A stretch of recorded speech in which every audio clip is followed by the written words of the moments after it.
you miss me? It's rare that I miss a stream on Wednesdays. Hey Kenzie, welcome back. Hi Chris. Thank you for your daily sip. Thank you for your daily sip, Kenzie. Thank you for your daily sip, Snowballs. Welcome back. Hello, chat. Hello, Saya. I'm back. My god, yesterday was a day. What have you guys been up to? Oh, 3 days without me. I've been heckin' busy at work. I honestly think all the extra work got to me. Hey Ryan. Thank you for your daily sip. Welcome back. Hello, Saya. Hello, chat. I miss you guys. So, yesterday, I had a work from home day, and everything was going great. I did a few reports, helped some coworkers, and I was listening to Netflix shows while working. I guess I must have been too shrimped because my neck at the end of the day was not having it. I really need to be careful and sit up straight more. So today I really babied my neck, and it's still a little sore, but no migraine so far. So I'm really hoping that the neck pain is going to be better over the weekend. Thank you for the headbands, Ghost Walker.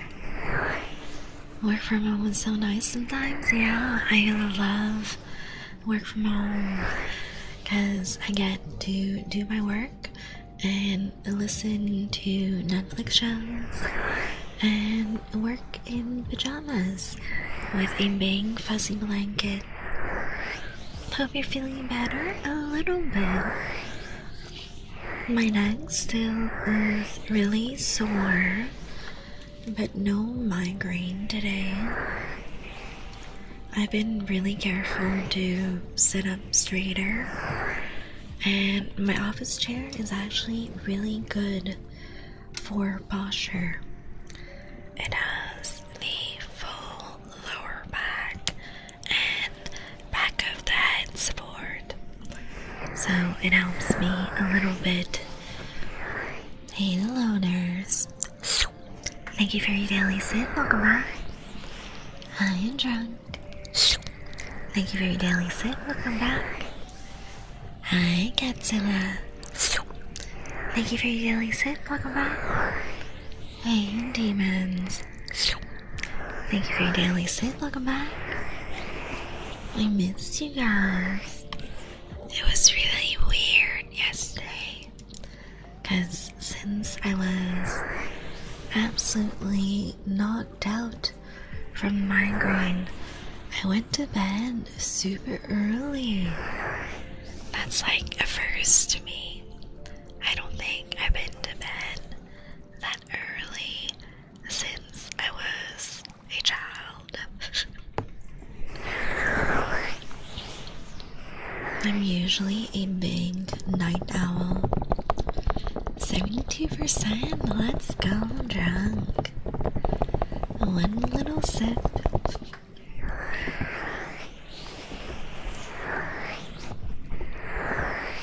So, I have a little plan of asking my boss if we can invest in better office chairs. I don't know if it's gonna work. The office chairs that we have, they all suck. They are regular spinning chairs with okay back support, but there's no neck support at all.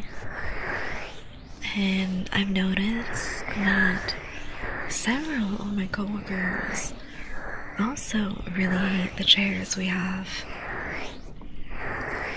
And I honestly don't know if my boss will even consider putting in a request for new chairs, because I think the chairs came with the office.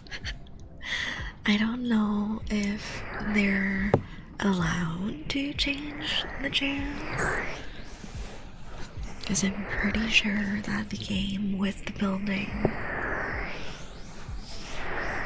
You think Capcom should bring new characters for Resident Evil, or keep using Chris and Leon?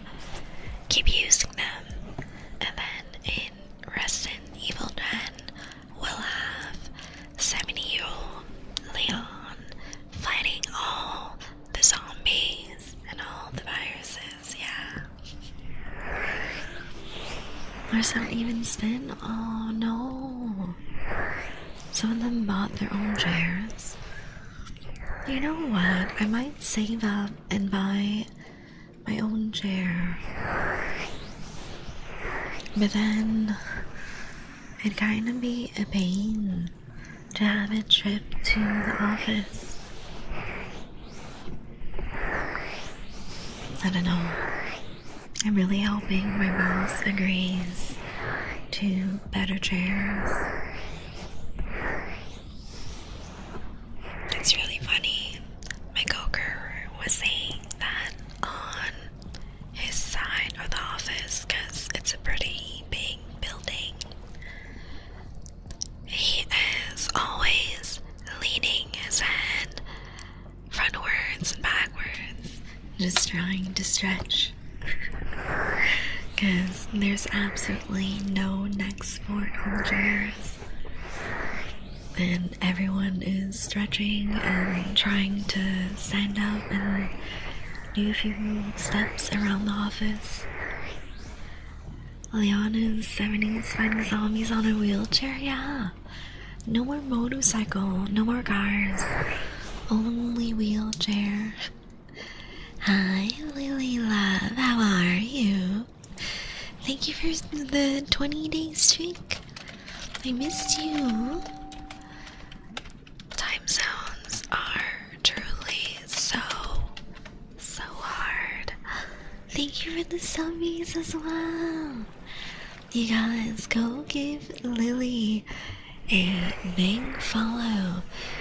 She is such a sweet friend, fellow VTuber, has a gorgeous model, and she streams a lot of Dead by Daylight, some Phasmophobia, some karaoke. It's always a really fun time with Lily. Hey Billy, thank you for your daily sip. Thank you for your daily sip, Lily. Hello, my queen. I'm okay. How are you? I'm doing good. I am recovering from my migraine yesterday. Vendor stream, baby. Hey, Savix, welcome back. So, other than that, what I've been up to, you guys know the partner application is in, right? Yay! I'm so excited. So it's been, let's see, I applied on Monday. It's been Tuesday, Wednesday, Thursday. It's been 3 days. Thank you for the biddies, Racket. How you doing? Welcome back. Heckin' migraines for real. It is crazy how bad migraines can be. And I know it's not a headache, because headaches don't make me nauseous. Welcome. Thank you for the follow from Rebel240. You are now my sweet juice box. Tomorrow is Friday. It is. I'm very excited. Happy Friday soon. Hi, Mackie. Thank you for your daily sip. Welcome back. Thank you for your daily sip, Racket. I hope you guys have been well. So, barn application is submitted. I'm ready to see what they answer me. They said it could take around 2 weeks usually, but I've heard that when they're really busy, it can take up to 4. I hope they're not too busy reviewing the applications. And if we are really lucky, I have heard of certain people getting an answer within 7 business days. So if we're really, really, really lucky, maybe next week we'll be able to.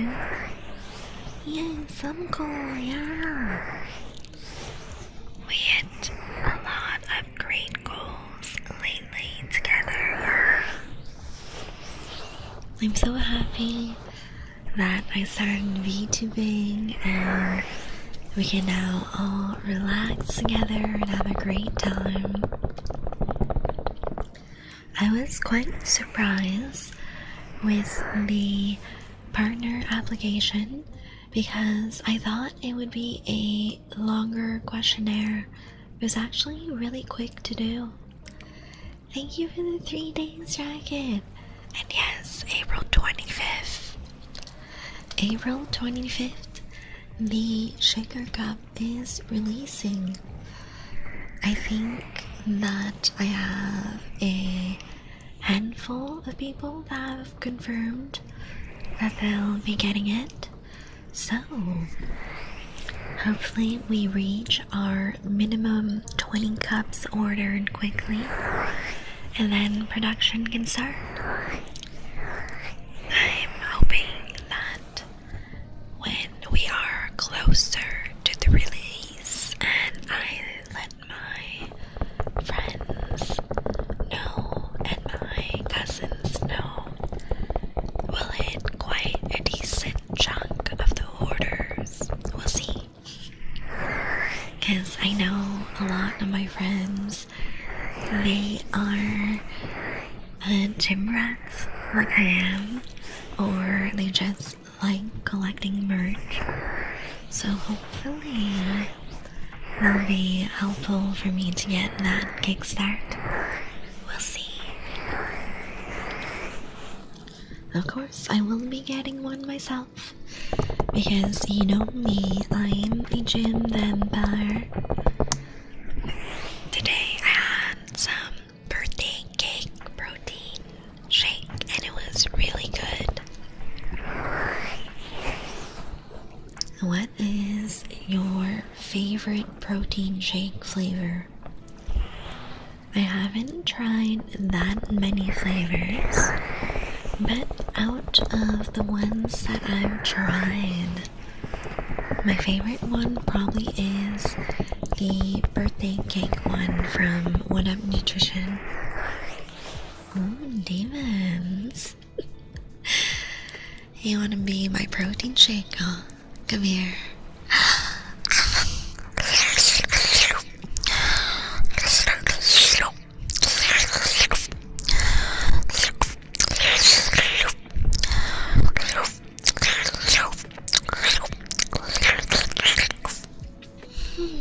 Thank you so much for your blood sacrifice, Stevens.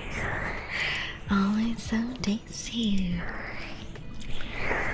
So, you know how I have been doing the Factor meal plans, right? And I'm trying to be more consistent at the gym again. Well, today I got really inspired to go work out and to follow my meal plan with Factor really well. Hey, Ed! Thank you for the 60 days. Let's go. Welcome back. Hey, Luca. Thank you for your daily sip. Welcome back. Thank you for the care package. Let me give a big stretch.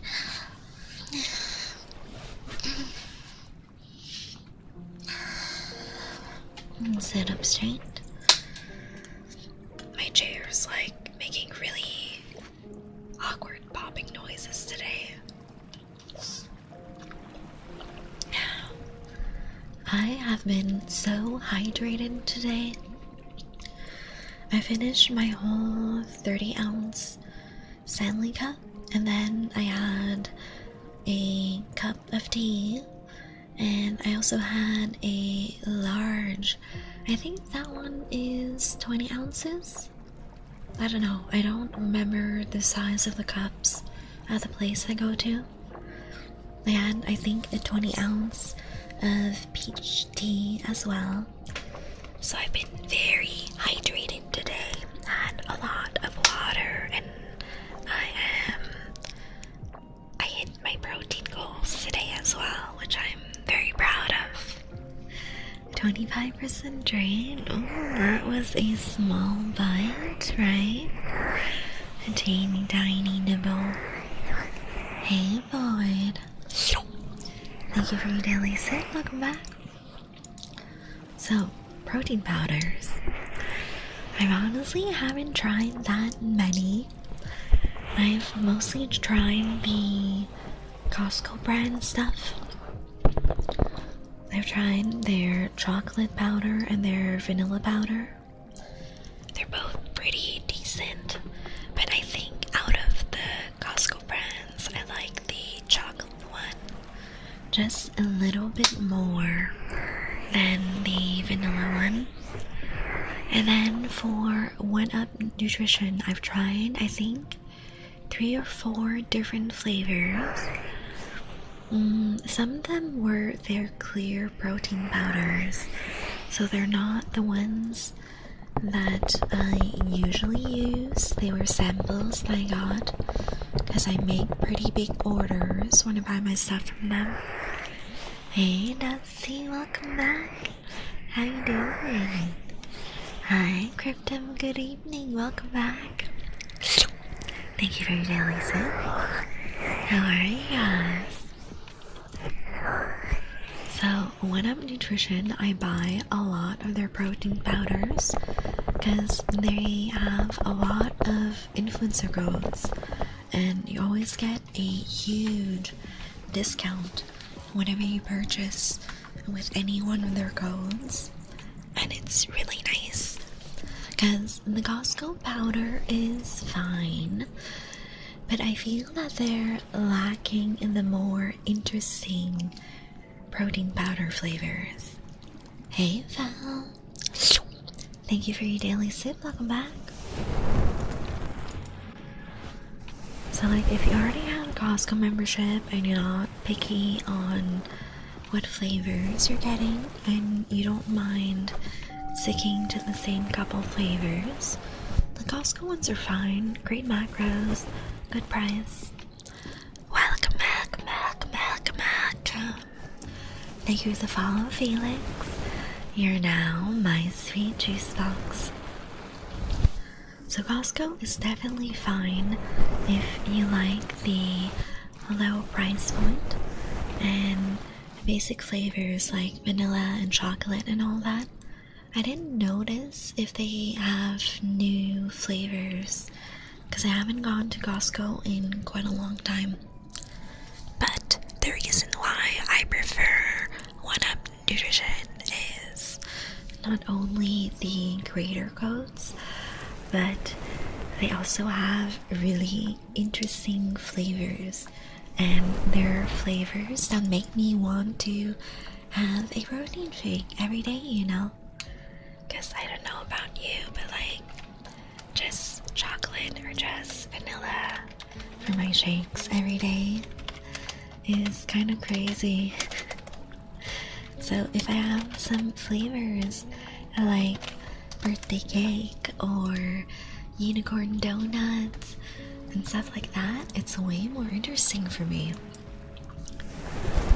So my favorite clearly is birthday cake, And then I also quite like the limited edition unicorn donut flavor they had. So those are the regular protein powders, but they also have clear protein powders, which honestly I don't really get why you would get the clear protein powder instead of the regular one. Because if I'm not mistaken, the clear protein powder has 5 grams less protein. So, let's see. If I look at their lemon Italian ice protein powder, their clear one, 1 scoop is 20 grams of protein and 80 calories. But then their regular non-clear protein, if I'm not mistaken, it's 140 calories for 25 grams. So let's see if I can girl math. So 80 calories for 20 grams of protein versus 140 calories for 25. So technically for the same amount of protein, the clear protein would be better because you would get 30 grams for 140 calories. But it's such a minimal change, like I feel that you can get an extra 5 grams of protein somewhere else. So unless you really like the clear protein flavors, let's see, what flavors do they have? The lemon Italian ice, apparently it's a bestseller, and I get it. I really like lemon Italian ice as a palate cleanser at Italian restaurants. And then they have these limited edition flavors all the time. It's usually collaborations with some of their creators, but sometimes they just release a fun new flavor. So the limited one for the clear protein right now is guava nectarine, which sounds really yummy. How do you guys feel about exotic fruits? I quite like them. I'm a big fan of any tropical fruit because I am Vietnamese after all. So give me some mango, dragon fruit, pineapple, coconut, all of that. Super good. Let's see, what else? Big grapefruit. And then all of these are Italian ice flavors. So strawberry, grape, cherry. Oh, there's sour candy, watermelon. That sounds really good. I feel that one would be worth trying out. Maybe next time, because I currently have 2 full tubs of protein left. I'll probably get the sour candy watermelon whenever I refill. And then the flavor that I tried from that line was the sour cherry. You guys, it's so sour. You know when you eat sour candy and you have that sour residue at the bottom of the bag? When you're drinking their clear protein for the sour cherry, it just feels like you ate a sour cherry gummy and then you chased it down with whatever powder was at the bottom of the bag. It's insanely sour. It takes me quite a while to finish that one. So I'm hoping the sour watermelon candy isn't that sour. Why would anyone drink that? Yeah. The cherry one, honestly, I've had it twice because I got a couple of free samples. It's a little too sour for me. But I'm hoping the watermelon one is good because I really love those sour watermelon gummies. It's probably my favorite kind of sour candy. Let's see. What other flavors do they have? Let up, Heaven. Welcome back. Thank you for your jelly sip. How are you doing? Okay, so that is all the clear proteins. Let's see their regular proteins as well.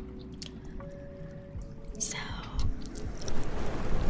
they have their regular whey protein, and they also have ISO protein, which I haven't tried, and vegan protein, which I haven't tried either. And I really like that they do bundles as well. So if you buy a pack of 2 or a pack of 3, you save 10 or 15%, and it's really nice if you know you're gonna have a lot of protein shakes. Welcome. Thank you for the follow, Saluted. You are now my sweet cheese box. Doing good, tired from work? Same. I've had a day at work. I'm eepy, I need some rest, no worries, Ryan. Sleep well. I hope you'll join us Saturday evening at 6 p.m. EST in the Discord. We're doing a Discord movie night with everyone. If not, you can always come to the next stream on Sunday as well. Have a good night, yes. So, the poll for the movie night concluded. On Saturday, we will be watching the 2024 version of Nosferatu. It'll be very nice. I think I will have to rent the movie because I'm not sure if it's on anything.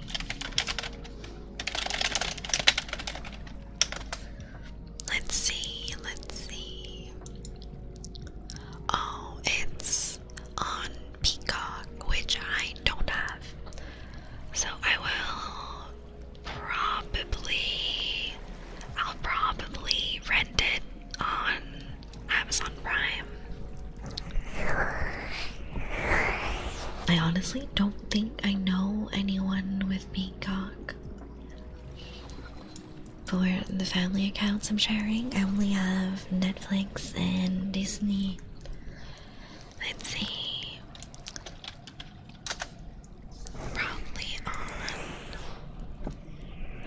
It's probably fine on Amazon to rent it out for this weekend.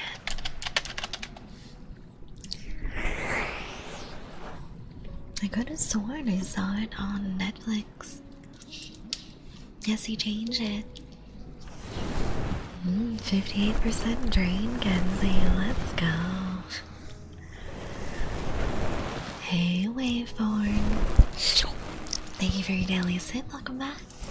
How you doing tonight? Alright, let's see the flavors for the regular whey proteins. 15%? What a small sip today. Yay, finally, yeah. I'm really excited for Nosferatu on Saturday with you guys. It's one of my favorites. Doing well, hope you're having fun. I am. Feels nice to be back on stream. And we're just yapping about protein powder flavors right now. Okay, so they have pretty standard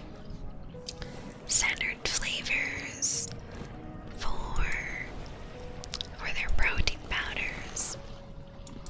Oh no, I think their orange creamsicle is out. I don't know if they're restocking. They have coconut ice cream, chocolate peanut butter blast, strawberry shortcake ice cream, birthday cake, sundae ice cream cone, tres leches, and cookies and cream ice cream. And they also have the unicorn donut flavor, but since that is a limited edition flavor, they're already out of stock. Let me see if they have the creamsicles in single packs. Oh, they don't. What the heck? I guess they're just out of their orange creamsicle, which really sucks because that is one of the flavors I really wanted to try. Oh, and I also was thinking of trying some more of their supplements. I was thinking about their collagen supplements. Let's see the pricing on that. Ooh, 56, 55 for a tub. Let's see. So 25 servings for 55, and that's before any influencer discount codes.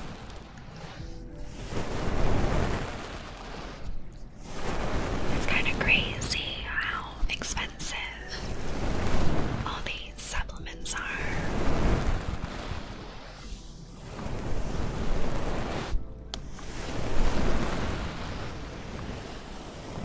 But I really want to do collagen because I've heard it does great things for your skin and hair and nails.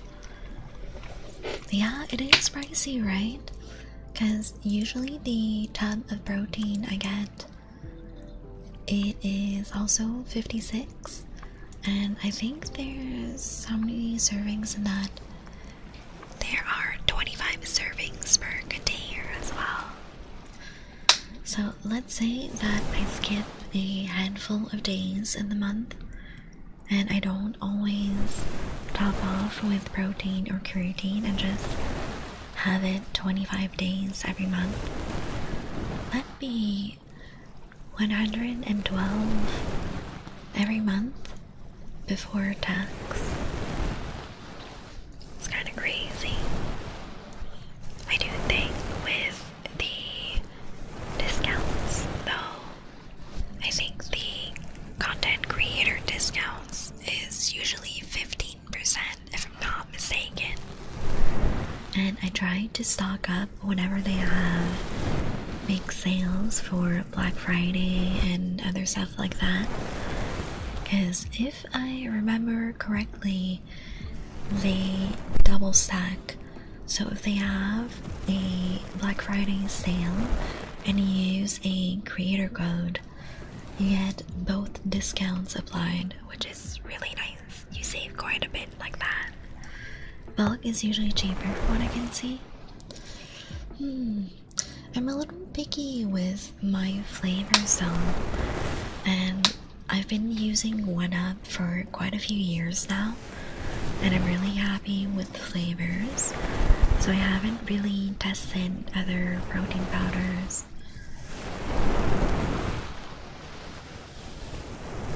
We'll see.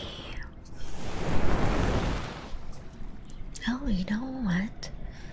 Maybe add the extra collagen and stuff on my throne as a little treat, right? Ooh, they have French vanilla cream, strawberry lemonade, coconut ice cream. That sounds really good.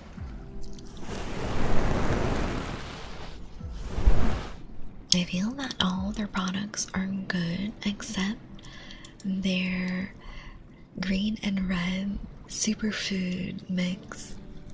I don't know what they do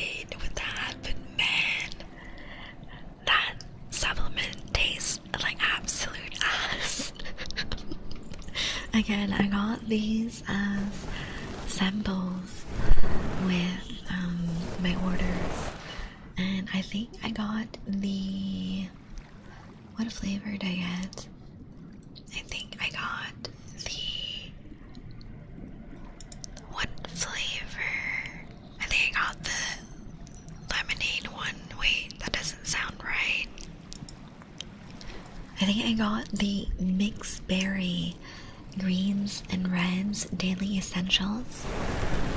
So it's basically a blend of green and red superfoods, vitamins and minerals, probiotics, prebiotics, and all that shit. It's supposed to help with your digestion. But you guys, it tasted so bad. It's like what you'd expect those green juices to taste like. Hey, Wendy Ducks.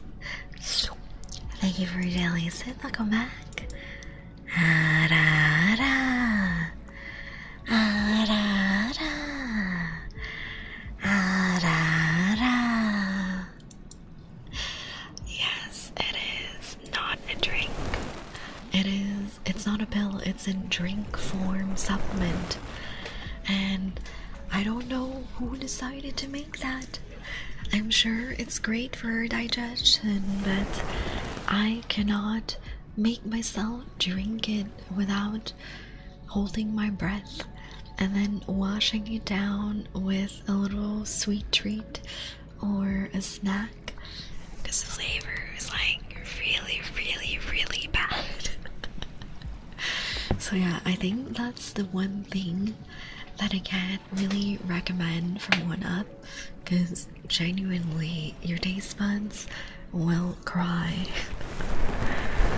But the rest of their products have been really solid and really tasty.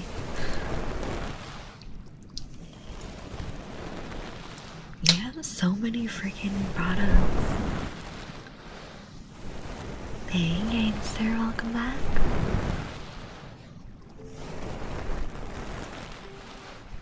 Humming, okay. Let's see, what song shall I do?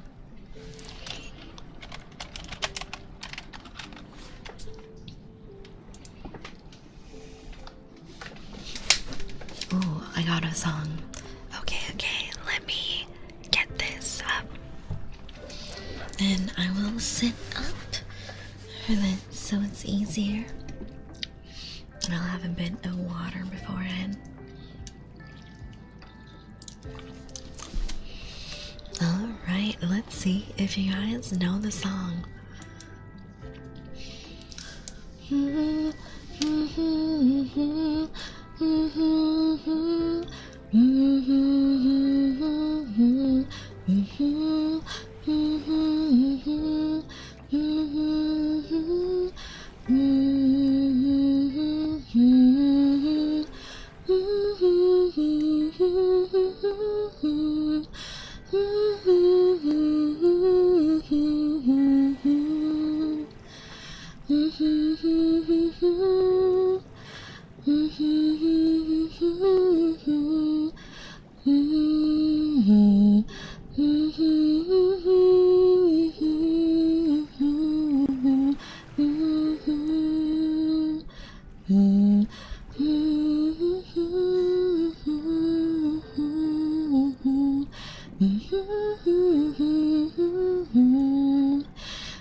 It sounds so familiar, does it?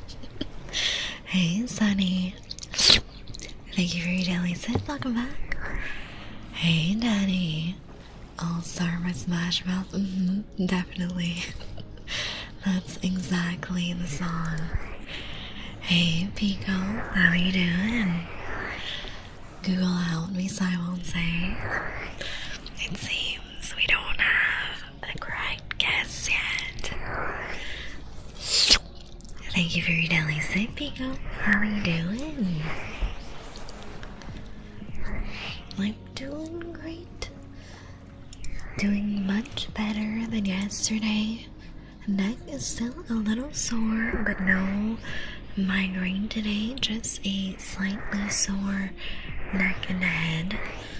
So it's definitely an improvement. Google might be wrong. I don't know. Was it a Japanese song? No. You prestige your main, hell yes. Let's go.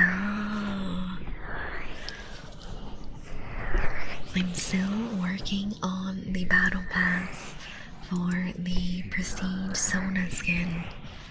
Very excited. So I will give you guys a little hint. It's a metal band. Brawl Stars, Prestige? No, I've never played the game. So I'll give you a hint. It is a metal band with a female vocalist. Do you have a guess?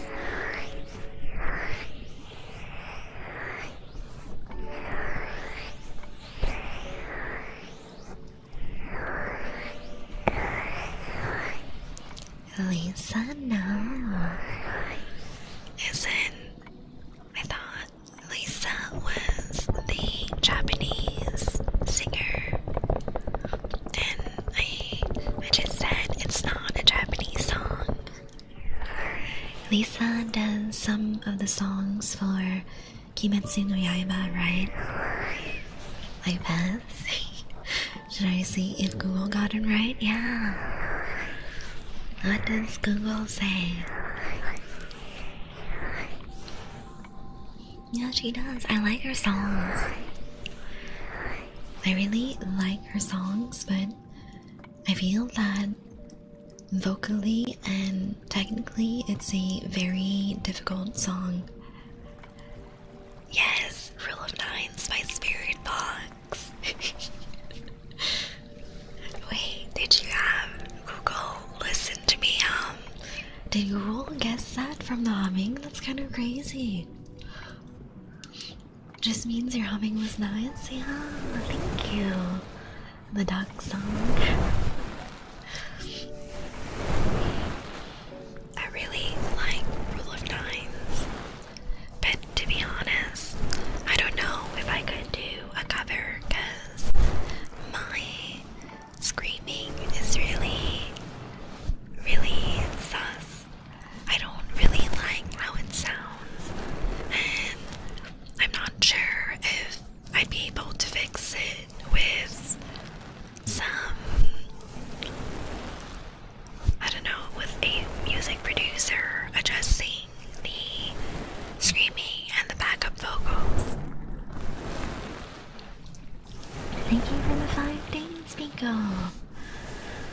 Yep, that's crazy. Good job, Google. I mean that my screaming is sus because I have gone through so many freaking tutorials to learn how to scream without damaging my vocal cords. Because obviously, I need my voice for work, for streaming, for singing, all the things I do. And it's very difficult for me to sustain a scream that sounds good, that is not tiring for my voice, and where I'm not using so much lung capacity that I'm running out of air. Only 9%, we can get that higher. Hey Epic, welcome back. Thank you for the 57% drained. Welcome. Thank you for the follow, Brian DC123. You are now my sweet juice box. Hi, Macaroon. Thank you for your daily sip. Welcome back. Thank you for your daily sip, Epic. Welcome back. Yeah, there's technical difficulties. I'm not super good or anything at singing, I find, but I did take vocal lessons for around 2 years at this point. Maybe over 2 years. I don't know. Hey Senji, welcome back. You excited about the shaker cup? Don't you worry, it's coming on April 25th. Soon. So yeah, I really love my vocal coach. She is super talented and she is super qualified. She's a professional opera singer. She has studied in university for her degree, and she's working on her master's degree now as well in the field.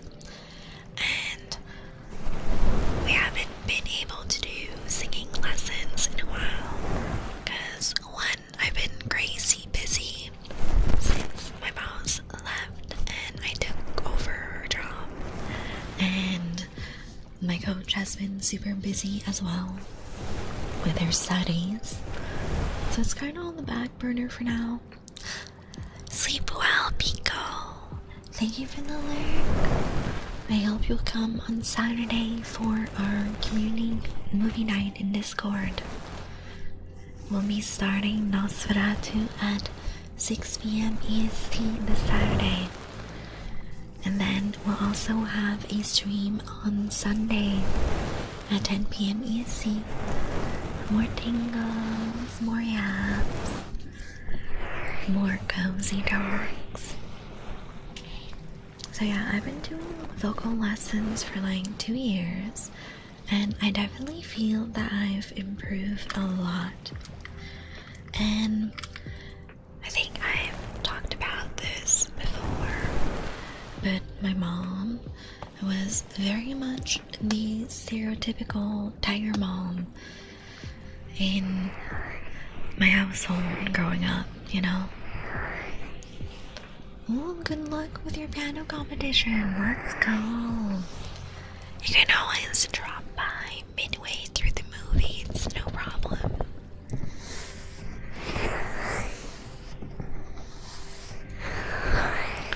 So, my mom was the classic Asian tiger mom growing up. Very focused on studies and extracurriculars and getting a nice resume ready for university applications. And part of that was having me classically trained in piano for around 13 years. My 13 years of piano definitely translate very well to singing for musical theory, for proper rhythm, and for correct pitch matching. So that's nice. I made not be the best singer, but I am most definitely not tone deaf. Sheesh, yeah. 13 years of classical piano training and 2 years of vocal coaching that I paid for myself with my Bing vampire money.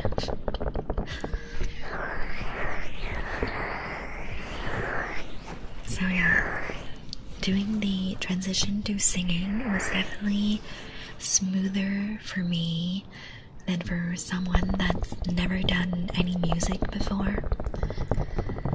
And I also feel that since I've been weightlifting for so long, I'm very in tune with my body and with my breathing. So that is also very helpful for singing. Big juice the balloons, yeah. A lot of people don't realize that a major part of proper singing technique is just your breathing. And they use the same kind of diaphragmatic breathing that you would use in yoga. So it is very useful to learn how to do those big belly breaths for proper vocal support while you're singing. And it's also really good to do those big belly breaths when you're doing any type of public speaking as well. And really remember to focus on that grounded feeling at the pit of your stomach. Yeah, definitely. So how I like to explain it is if you place your hands on the bottom part of your ribs, first you want to breathe out all the air you have in your lungs until your lungs are fully empty and you can't breathe out anything anymore. Welcome. Hello, Soap Tea. Thank you for the follow. You're now my sweet juice box. So keep your hands cupping the bottom of your ribs. Just hold them gently. Breathe out until you can't anymore. There's no more air inside of you. And then when you breathe in, I want you to focus on filling yourself with air, starting with the lowest part of your belly. And you're imagining that you're a big balloon slowly inflating with air. And the air starts filling up the bottom part of your stomach until it's fully expanded and you can't fit any more air, and you move upwards and upwards until you're full of air all the way to the top of your lungs. And while you're doing that big belly first breath, you're focusing on being grounded. You have a big heavy weight pulling you down from the bottom of your stomach, and then your stomach and your chest is fully expanded. You will feel your ribs very gently expanding during that, and then you can gently breathe out and feel your hands gently falling downwards as your ribs empty. And yeah, those big belly breaths are taught in yoga, they're taught in singing, and I quite like them for lifting as well. Hey, Dracula. Thank you for your daily sip. Another tip for having proper diaphragm support when you're singing or lifting or all that is imagine that you have boxing gloves on both your hands, your fist is closed, and you're ready to get into a freaking fight. And both your feet are firmly planted in the ground. Your center of gravity is low. You feel that your stomach is very gently pulled downwards towards your feet. I'm doing great, Shadow. What about you? Thank you for your daily sip. Welcome back. So yeah, that feeling of being grounded and firmly planted in the floor, it really helps with proper breathing and proper support. I always breathed with my chest until I looked more into it, so I started belly breathing more. Yeah, belly breathing is just superior. You get more air, you're more grounded, you have more control over your movements for lifting, yoga, singing, whatever it is. And you have better control with the airflow coming in and out of you. For lifting, I really like doing a big belly breath and then holding it when I start my lift, dropping down, and then when I lift back up for squat example, I only exhale at the very top, and I do my inhale at the top as well to have a nice firm support while I'm pushing the weight up and down. And for singing, if you don't have proper diaphragm support, you will very quickly feel tired because you don't have enough air for singing, and you might not have enough air to have a nice, powerful voice projecting either. Welcome, welcome, welcome, welcome. Thank you for the vote, PG Madden. You are now my sweet juice box. Thank you for the 20 days, Snowballs. Let's go.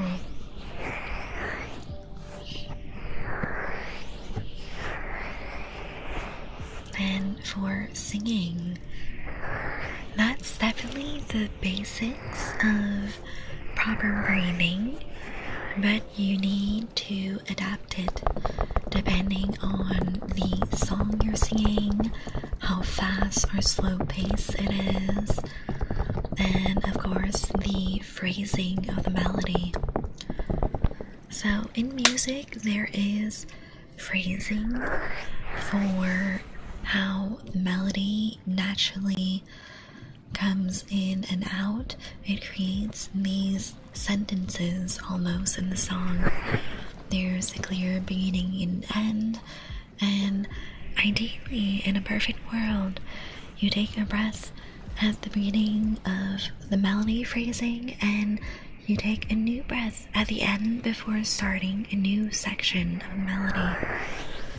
And you kind of have to be strategic and plan out where you're breathing in a song. So you make sure you have enough air to finish the natural phrasing, the natural in and out of the melody, without taking awkward breaths in between. For a few songs that are faster paced or have special rhythms like syncopation, where you might be starting or ending the next phrase of the song offbeat, you definitely need to think quick on your feet about when you want to breathe. Hey, Crack Attack, welcome back. Thank you for your daily sip. How are you? Hey, hope you're having a nice stream. So yeah, I am. How are you doing, Spolgrat? Thank you for your daily sip. Welcome back. We are just yapping about singing and proper breathing techniques and how proper breathing applies to several things. I think the most difficult thing for me in singing is definitely breath management and making sure that I'm breathing at the optimized times during songs. Does breathing for singing come naturally at some point, or do you always think about it? Yes and no, because melodies naturally have ending and starting points. They have these phrases in any song you listen to, and I think for most people it's quite intuitive when you should start and stop your breaths for singing. The hard part is planning out the breaths in more complicated melodies. In a lot of modern pop songs, the breathing is a lot more complicated than in more classical songs that might stick to simpler rhythm patterns. So for me, it's all about listening to the original artist on the recorded track and also listening to them when they perform it live, because it's one thing that on the studio track it sounds like the breathing is a lot smoother versus what a realistic singer can do in a live performance. You guys don't realize it, but in post-production, a lot of things can be done for adjusting where the breaths are, for pitch correction, for the backup vocals. And the final studio version can be extremely clean compared to what they're doing live. Welcome. Thank you for the follow, Adam. You are now my sweet juice box. I'm good, thank you. Just tuning in for the relaxing stream. Hell yeah. Studio lab cuts and stuff, yeah. And all the backup vocals and all the pitch correction. It changes quite a bit. And live version is raw, definitely. So I do like seeing live covers on YouTube and live performances, and I observe what the singer's doing and also observe how they modify certain parts of the song to make it easier to perform live. Because I know for a fact that for several singers, they cannot perform the studio version live. They will have different sections not sung live. They will have other sections that are toned down or up, depending on how easy or hard it is for them to sing in the original pitch of their studio release. And yeah, I'm always very impressed when a singer can genuinely perform their entire song sounding like the studio version.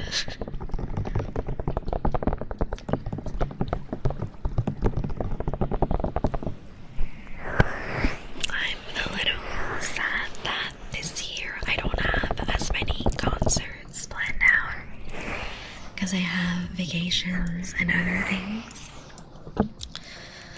But the shows that I didn't go to this year, I didn't really enjoy. I went to a rave with some friends. I went to a couple of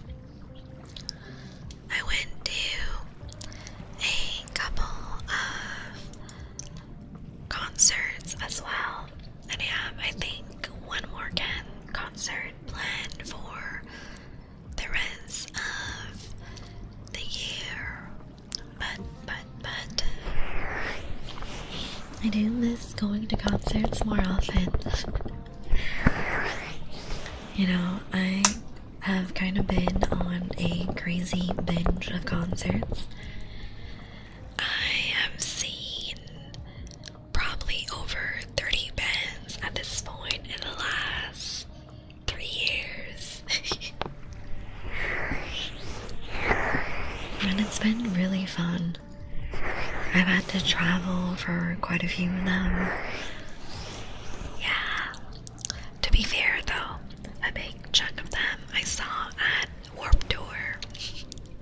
Warped Tour was really freaking fun. And you guys, you'll never believe this. So I went to Warped Tour with some friends, and I kind of dragged my friends along, and was like, oh, it'll be a really fun, like, girls trip, right? Because none of my friends are really into the same music as me, at least not my IRL friends. My online friends definitely would have come to Warped Tour with me, but I hadn't met them yet at this point. So I dragged some IRL friends to go to Warped Tour with me, and while we were walking around, we saw the filming for the Emo Is Not Dead guy, and I was like, holy shit, it's him, IRL. I usually watch him on YouTube, and it was really awkward because we locked eyes, and I'm 99% sure he clocked that I recognize him. And I was too shy to go say hi because he was filming with the cameraman, and I felt really bad if I were to interrupt. Would you guys have walked up and said hi? I'm just a shy girly.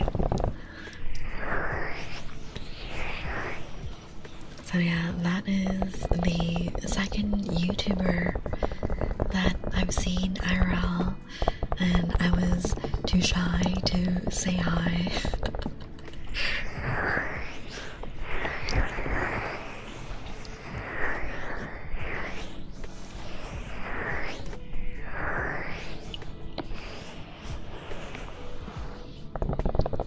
I would say yeah, but honestly saying that I would is so easy.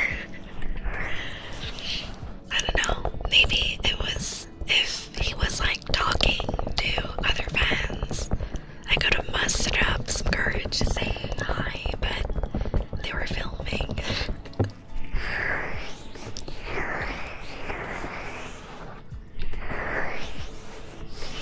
I definitely could have said hi to the other YouTuber, but again, I was too shy that time.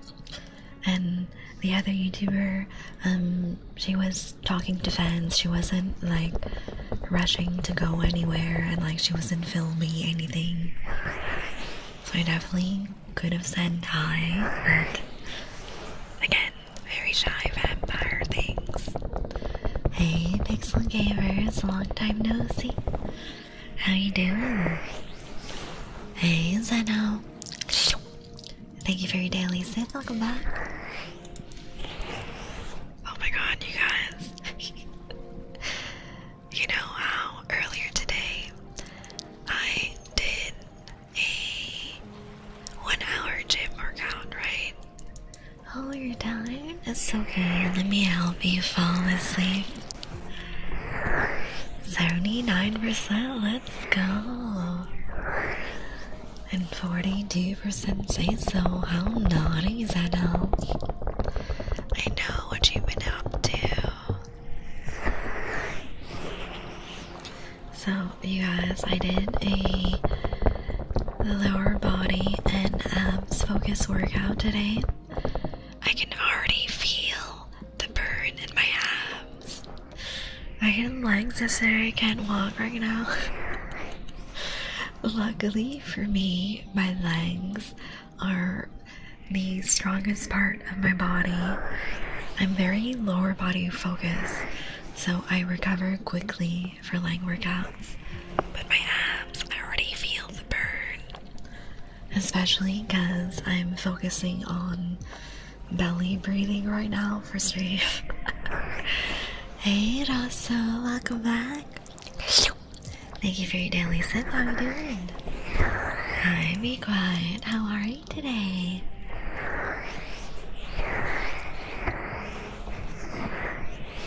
So, my workout today was single leg lunges on top of a bench, and I kept balance by holding on to the squat rack. So I did 3 sets of 8 lunges on each leg, and I made sure to really squat down and lunge down as low as I could. Really nice unilateral leg exercise. Gets a really nice stretch in your glutes and hamstrings. And I did some barbell hip thrusts. I kept the weight pretty chill. I just did 135 for 3 sets of 8 with a slow and controlled descent and holding the weight at the top for 2 seconds. Very chill as well. I tend to not be as in pain, but it was like a 3-hour leg workout. That's crazy. The longest workouts I do are around an hour and a half, but I don't really do those anymore because I have very little time with work and streaming, and I have to see my friends and family IRL. I gotta touch grass or else people will ask where I am.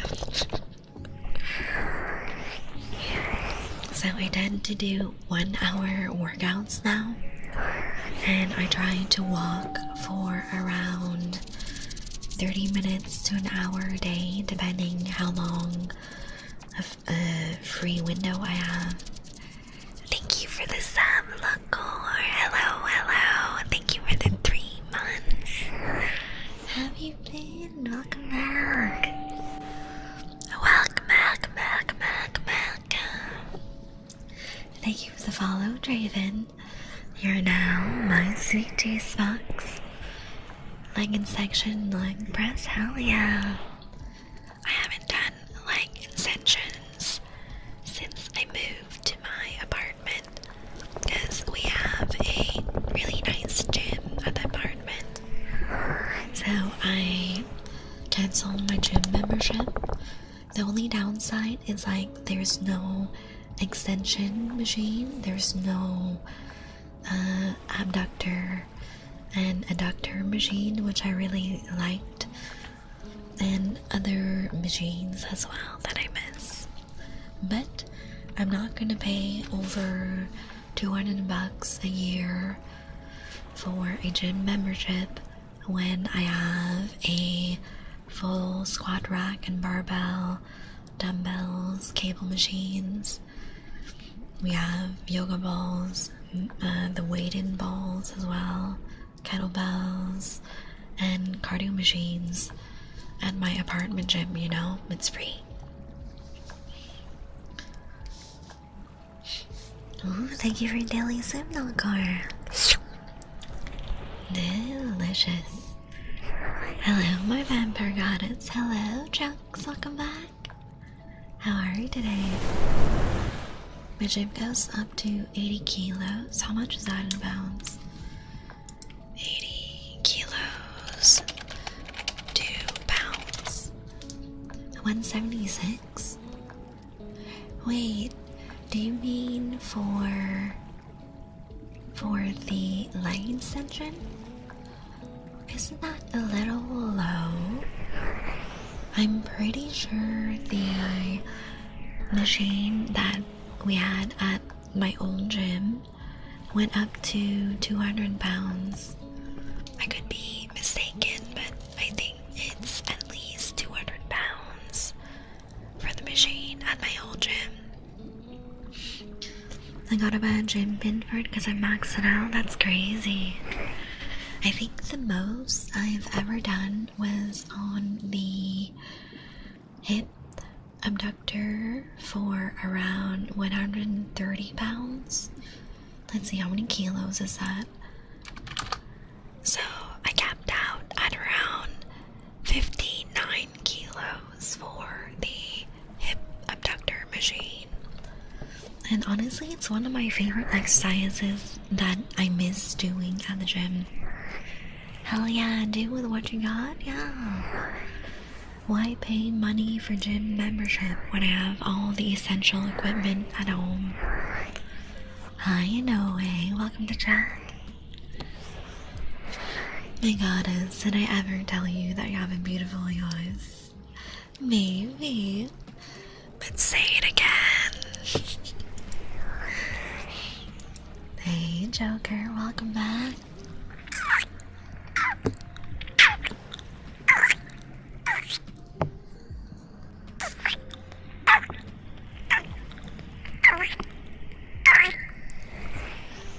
Enjoy the kisses. Hey, Phantom. Thank you for your daily sip. Welcome back. Did you leg press like sled leg press?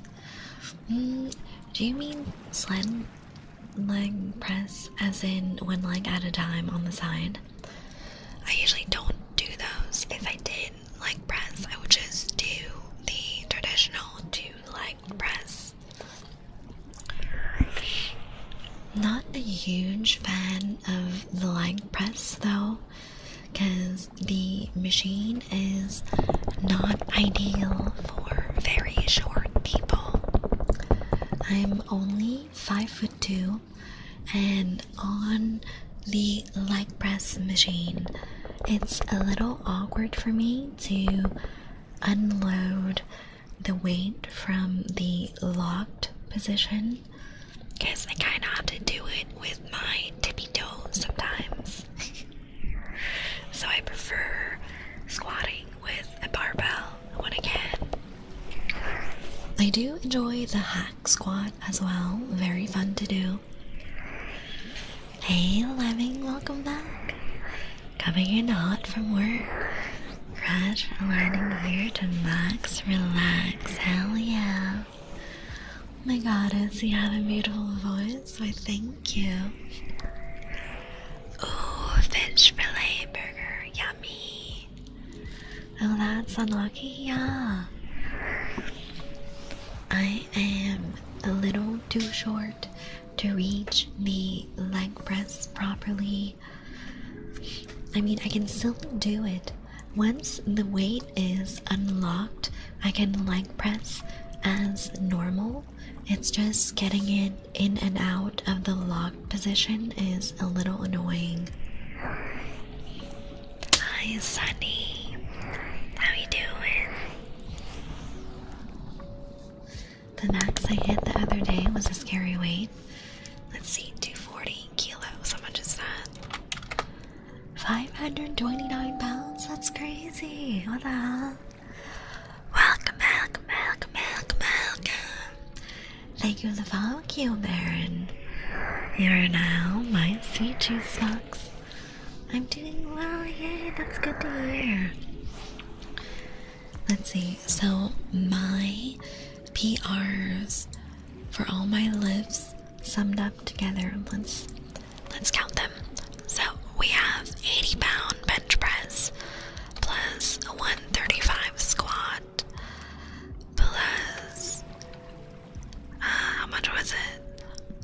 170 deadlift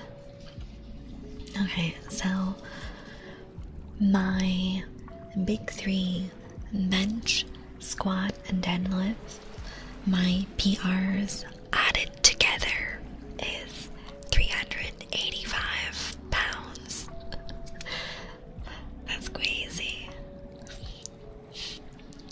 I feel that I've never really focused on benching, so I didn't ever really get that good at it.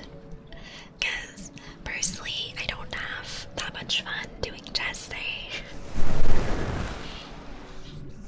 I wasn't for reps. I'm not that big yet. Ooh, I tend to only rep 160, 200. Let's see. 200 is 440. That's still more than the sum of my big three lifts. So let's see. 80 pounds. So my best bench press was 36 kilos, and then let's see, for squat my best was 135, which is 61 kilos, and then my best deadlift 170, which is 77 kilos. That's crazy. But I'm also 5'2". I'm tiny.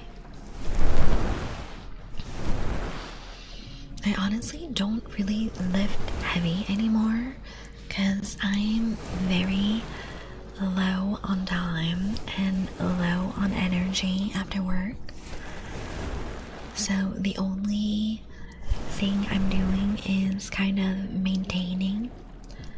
I will usually squat around 90 pounds, and then I will usually deadlift around 135 and do barbell hip thrusts around 135 as well.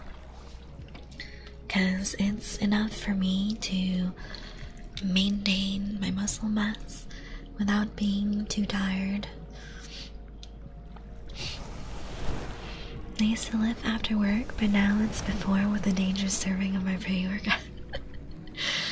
You see, I don't want to do pre-workout because I don't want to have to take caffeine every time to kickstart myself.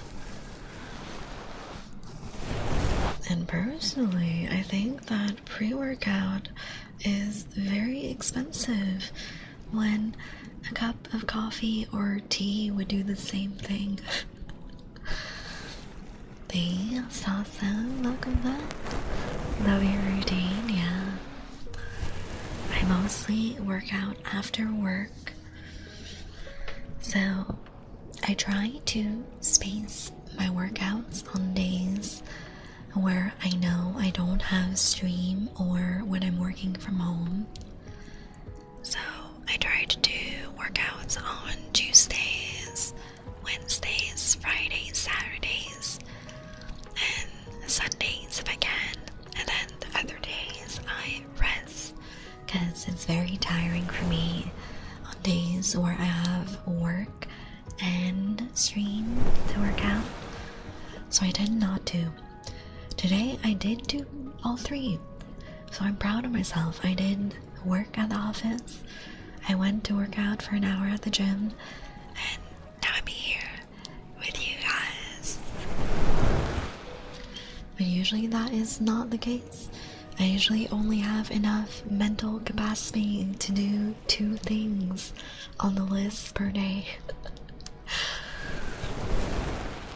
I mix my own manually, it's cheaper but a pain. Oh yeah. I definitely don't want to have an extra task to do by mixing my own pre-workout. I'll just stick to my green tea, and that is enough pre-workout energy for me.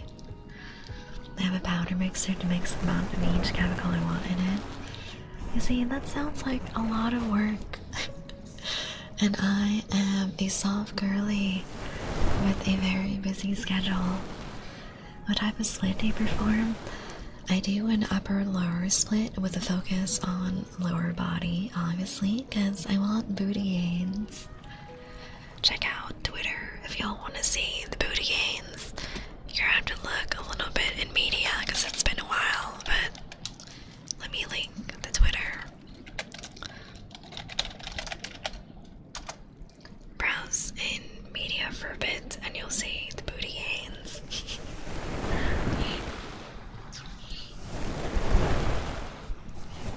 So yeah, I usually try to do 3-4 days a week lately.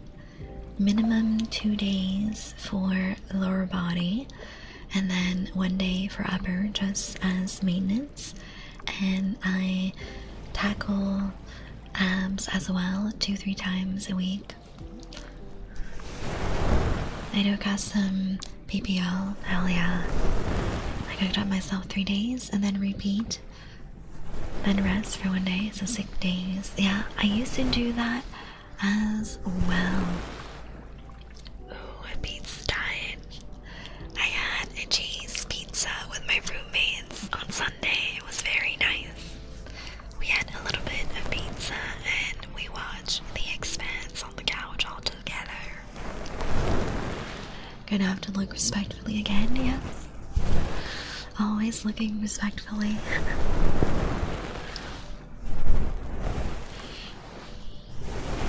I feel I've been very good with the diet lately because I'm just doing the Factor meal delivery service. I think we are at the end of season 3, if I'm not mistaken. I don't know. I always have my roommate set it up because I have goldfish memory. And I just hope my roommates remember where we stopped. It's really good. I love the sci-fi aspects, and I like that it is genuinely realistic for the type of physics that you would actually see in space. Of course, there's some fantasy aspects due to the story, but overall, how the physics work on the show makes sense, you know? It's not just random stuff that Hollywood made up.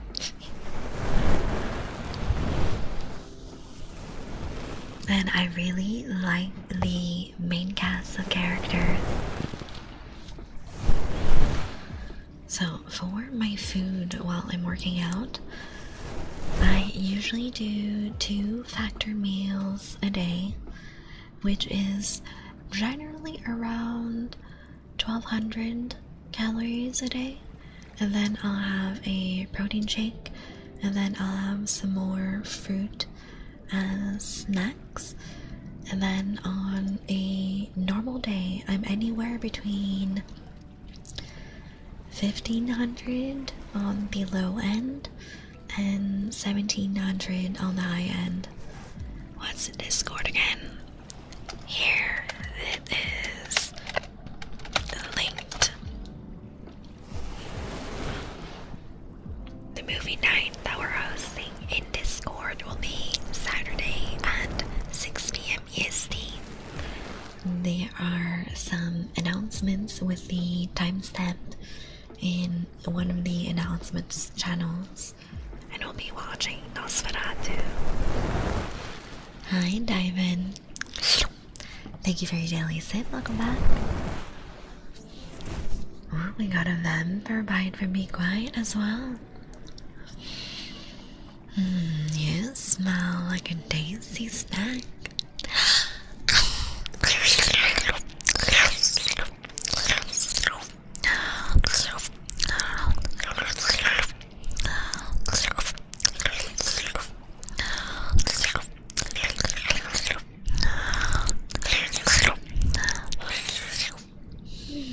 Thank you so much for Blood Sacrifice, Be Quiet. My only complaint about the Factor meals, and my coworker who's doing Factor has the same complaint, the meals can be quite repetitive, and especially for me, because I tend to sort the meals by their macros, and I sort them from high to low protein. Hey Doko, how you doing? Welcome back. So when I sort with the highest protein meals they have, it's always freaking chicken. Factor Meals, it's a meal delivery service. There's a lot of people on YouTube that have discount codes. So if you take a look on fitness YouTubers, a lot of them have great discounts for you. And it is basically a meal service where chefs cook the food for you, and all you need to do is pick out your meals every week, and you can order I think it's up to like 40 meals or something. I don't remember. I never ordered that much because I eat like 2 a day. But yeah, me and my coworker, we've been doing that. He's been doing that because him and his wife just had a baby and he's very tired. He doesn't want to cook. And I'm doing Factor because I am a gym girly who is very lazy about calculating macros and calories. So I have the professional chefs do it for me, and all I need to do is read the label. But yeah, the only downside, the high protein meals, mostly chicken. At this point, I am just full of chicken 24/7, but I've accepted my fate. All for the gains. One of my friends posted some meal recipes today in our group chat, so I might take a little break from Factor in a couple of weeks to a couple of weeks of homemade meals and then get back to Factor.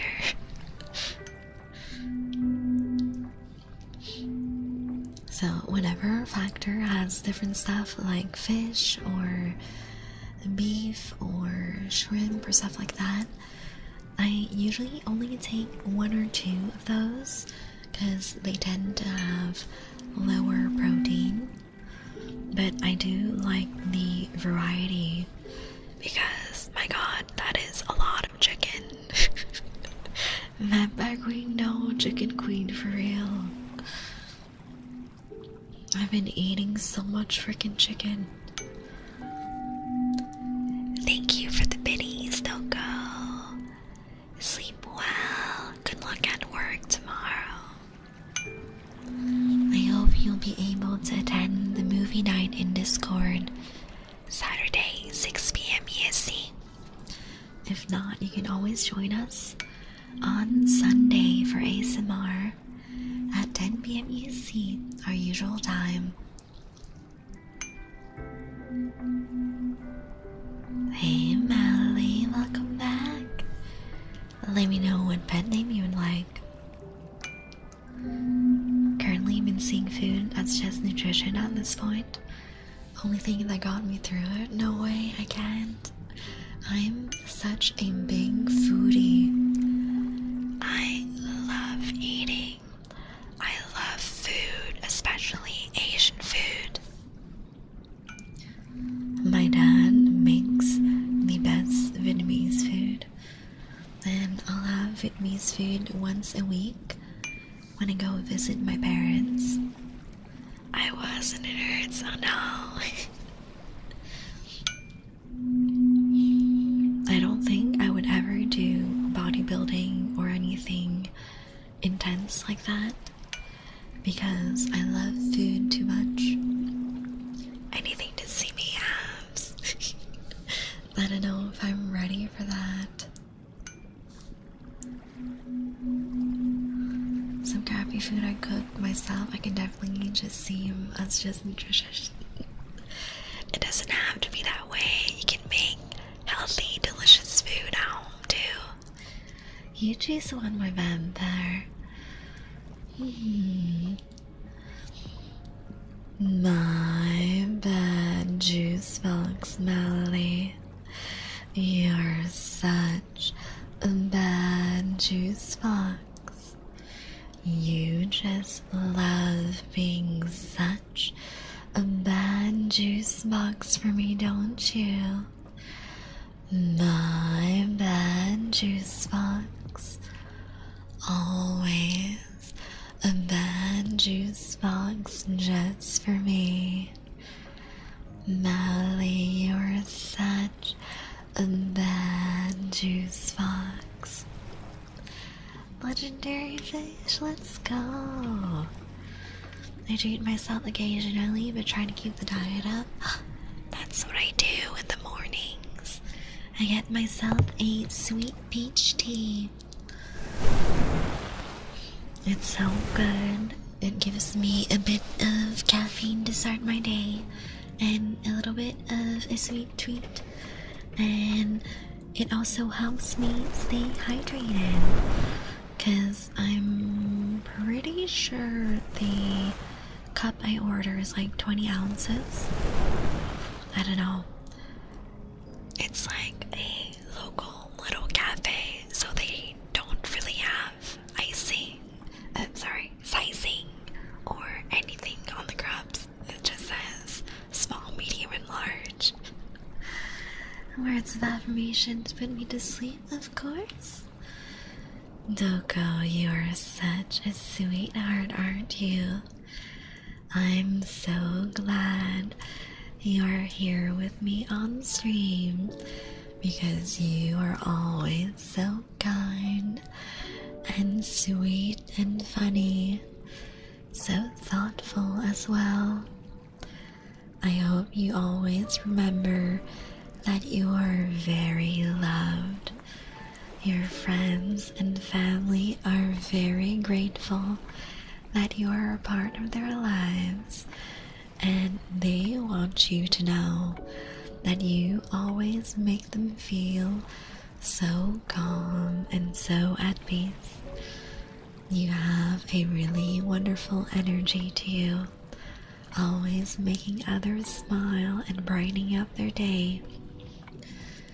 I am so proud of you for all the hard work you've been doing, and I want you to take care of yourself.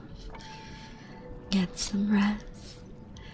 Remember that you are enough, and enjoy the rest of Stream Doko. So, for my treats, my weakness is sweet drinks. I'm not much of a dessert person. I would much rather eat fruits. But for some sweet tea, some bubble tea, some Gatorade, I'm a sucker for those. And ooh, the Starbucks refreshers. So tasty. So yeah, sweet drinks are my weakness.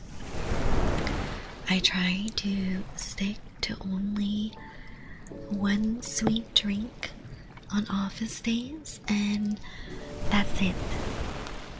And juice boxes, of course. I love juice boxes. So that is the only cheating I do on my diet, and then the rest of my diet is honestly really clean. I have fast food maybe once every 2 to 3 weeks, and when I eat out, it's always Asian food, so it tends to be pretty healthy. I choose meals that are high protein, high in fresh or sauteed vegetables. Thank you for the sub, Kenzie. Let's go.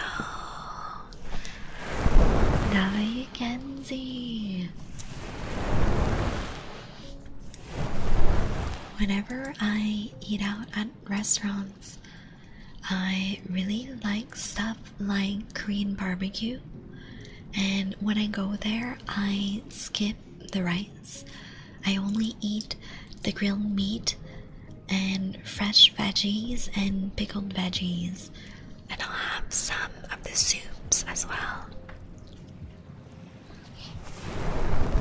Finally some, yeah. That's amazing. Hey, goat. Thank you for your daily sip. Welcome back.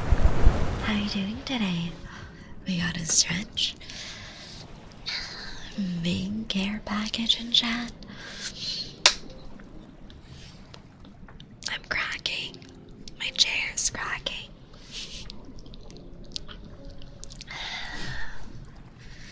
And then let's have some more water.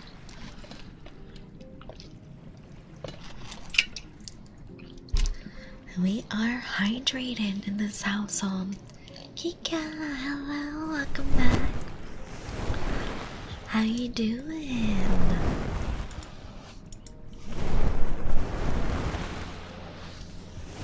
Relaxing after a long day, hell yes.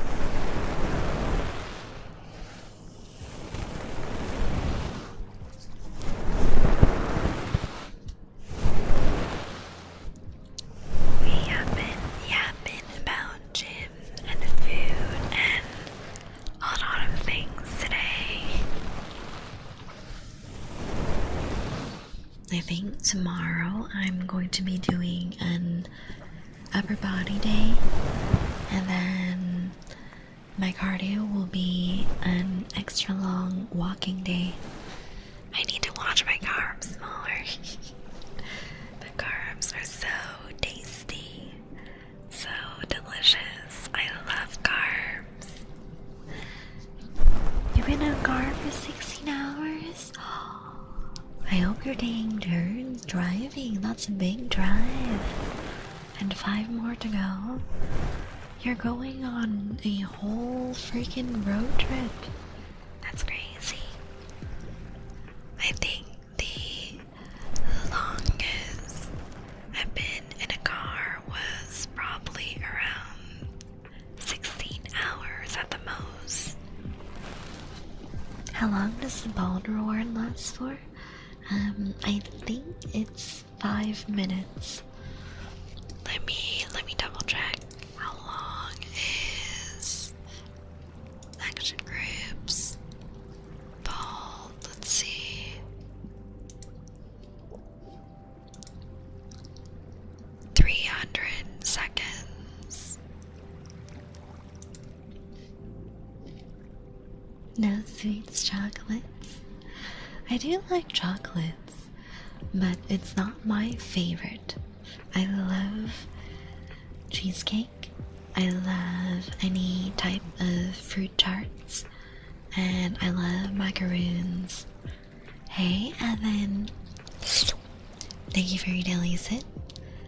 Welcome back. I'm doing really good. I hope you're doing good too. Going back home from a work trip? Oh, I hope your trip went well. I've only been on a work trip once, and it was a while ago, a few years ago, because the company was celebrating a big milestone, and they invited all of the employees to the party, which was really nice. And since I had to travel, everyone in my office had to travel. We had our own hotel room, and I slept so good. I had a king-size bed for myself, and I treated myself to a fancy sushi dinner before the party as well, so that was fun. Word, thank you, you're welcome. Goat, you are such a good boy. Such a good boy for me, Goat. I love it when you are such a good boy just for me.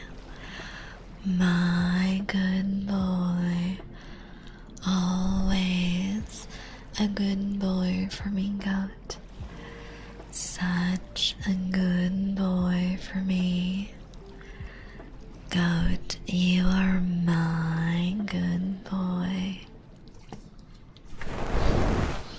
I love chocolate. My fave to have are either milk or really, really dark. Me too. Those are also my two favorite kinds. I don't like white chocolate because there's barely any chocolate in it. If someone offers me freaking non-milk or non-dark chocolate, like white chocolate, I'll eat it, but I won't really enjoy it that much. Thank you, say I needed that. You're welcome, God. So, white chocolate, I think the only one that I find okay is the fancy one from, I think, Lindt. Is that how you... Yeah. The Lindt chocolates. The white chocolate ones aren't bad, but it's a specific flavor that I like as well. Let's see. Let's see if I can find the flavor. I think the flavor that is okay is the cookies and cream one that I don't mind. But most white chocolates are too sweet. It's the vanilla flavoring. Welcome. Thank you for the follow, Lele.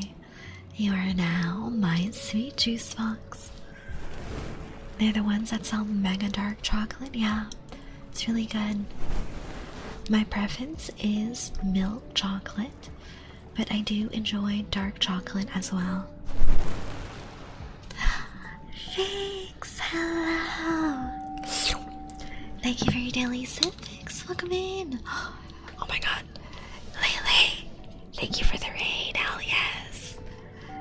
I gotta do all the shout outs.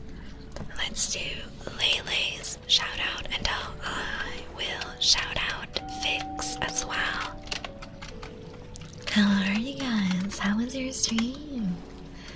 Welcome in, everyone. My name is Saya Noctul. I'm your local vampire queen, and I'm here for your weekly dose of tingly ASMR and cozy gaming. I stream 4 times a week at 10 p.m. EST. Thank you so much for the raid. Fix, I hope you're doing well too. Hey, German fan, welcome in. Welcome in, Bryce. Hi, Lele. She just had a banger stream. Hell yeah. Alright, we got a daily sip for Fix. And a daily sip for Germa. Thank you. We're doing some tingly cozy ASMR today. Thank you for the follows. Welcome. You guys are now my sweet juice boxes. We just had an ASMR stream as well, and I came across you, gorgeous vampire. Oh my. You're gonna make me blush. Thank you for your daily sip, Bryce. Welcome. Thank you for the follow, Desperate Measure. Let me know in chat what trigger you would like. You can do command menu to see what I have. Let's see. We were yapping about chocolates, and we were talking about our preferences. I really love milk chocolate the most. Welcome. Thank you for the follow, Stale Sauce. You're now my sweet juice box. Hey Dan, welcome back. How you doing? Chocolate, my favorite, yes. I really like the Lindt chocolates. Welcome.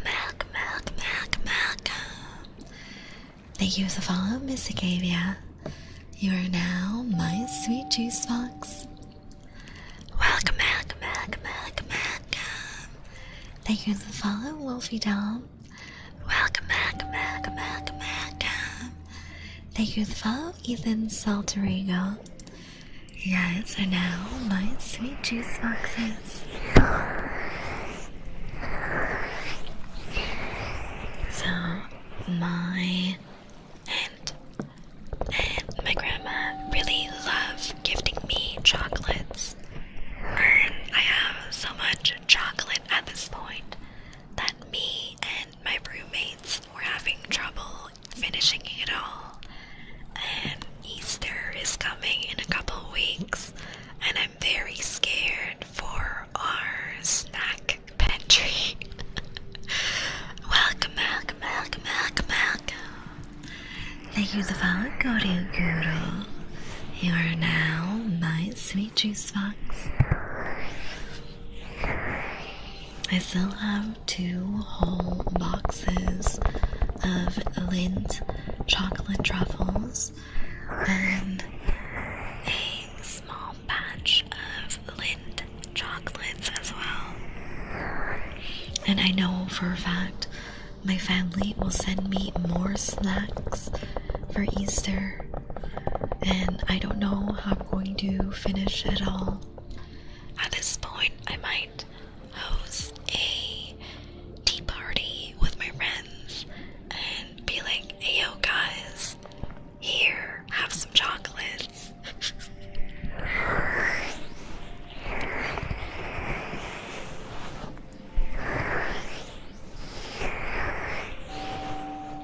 Welcome back. Thank you for the follow, the Pale Rider. You're now my sweet juice box. Oh, and before I forget, let's get a shout out for Fix as well. So, Fix is a very good friend of mine. They are a fellow VTuber, an Eldritch Void being, and they are the Ford of my life. So sweet. They have the best giggles, and they stream a lot of Marvel Rivals and some variety games. They play things like Sons of the Forest, 7 Days to Die. They've been doing Reanimal lately. Lots of good content. So go follow my sweet cheeks. Welcome back. Thank you for the follow, Chicken Croissant Sandwich. You're now my sweet juice box. Hey Gondor. Thank you for your daily assist. Welcome back. I see you've had a name change. A lot of people with name changes lately. Cutie Pie, know you. What a name, yes. Delicious. A very delicious name. You guys might feel my abs. They are on freaking fire. I just realized we were talking about workouts, but I've never done the rundown of the full workout. So I did those single leg lunges with my front leg on a bench, and I used the squat rack to stabilize myself. 3 sets of 8 lunges per leg, going down real low. Basically, my thigh is parallel to the floor, maybe even a little lower. Basically like a squatting position, but as a lunge. And then I did barbell hip thrusts, 3 sets of 8 at 135 pounds. Very chill. Big lifts, slow descent, and a 2-second hold. And then I finished off with some yoga ball leg curls. So this exercise is deceptively difficult because you need a lot of balance and muscle control to do it without suffering and falling halfway through. So you will want to get a little yoga mat or any type of mat you are comfortable laying on, and a big yoga ball. Welcome. Crimson Aragon, thank you for the follow. You are now my sweet juice box. So once you have your yoga mat and yoga ball, you will place the ball at the foot of your yoga mat, and you will lay flat on your back on the mat. Then you will bring your knees to your chest and rest your heels on top of the yoga ball that's at the foot of your yoga mat. And once your heels are placed on the yoga ball, you gotta lift your butt up and make a bridge with your body. Welcome. Thank you for the follow, Mr. X Uwu. You are now my sweet juice box. So, once you are in the raise glutes bridge position, you want to slowly roll your heels forward and fully extend your legs while keeping the bridge position. Your butt is always lifted up in the air. Oh, have fun with your snack, Lele. Enjoy. Sleep well. Thank you again for the raid. Thank you for the compliments on my model as well. I hope your night is also lovely. Hi, Riptide. Thank you for your daily sip. How are you doing? So the hard part about the yoga ball leg curl is keeping the bridge position. Having your butt always constantly in the air while you're extending and contracting your legs to bring the ball closer or further away from you. Welcome. Thank you for the follow, Super Taker. You are now my sweet juice box. So the exercise looks really easy because it's just body weight, right? But I promise you, do 3 sets of 12 and keep your glutes contracted and lifted upwards the whole time, and you'll be shaking.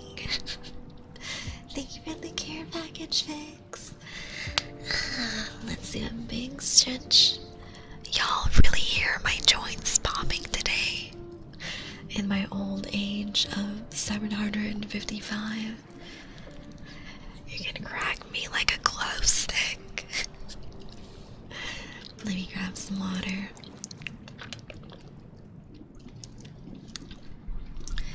Thank you for the 7 days. I know, let's go. Hey, Super Taker. Feels okay, man. Well, let's make you feel even better than that. You'll feel super good with the tingles, right? So those 3 exercises were the glute focus portion of my workout, and then I added on 3 abs exercises. Hey Drag, welcome in. I thought all of us vampires always cracked. Yes, it comes with the old age, unfortunately.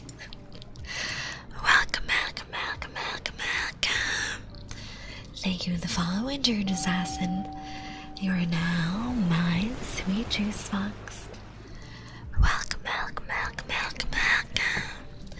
Thank you, the follow Marcello fox. You are now my sweet juice fox.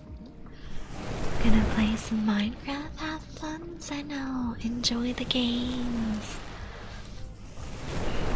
So, the leg portion was 3 exercises, abs was 3 exercises. First exercise was cable crunches. So, you need a cable machine with a rope extension for this exercise. Welcome, welcome, welcome, welcome, welcome. AS 8N, I'm not sure how to read your name, let me know. Thank you for the follow. You are now my sweet juice fox. Your phone fell on the face. Oh no. I hate when that happens. I do that all the time when I'm scrolling in bed.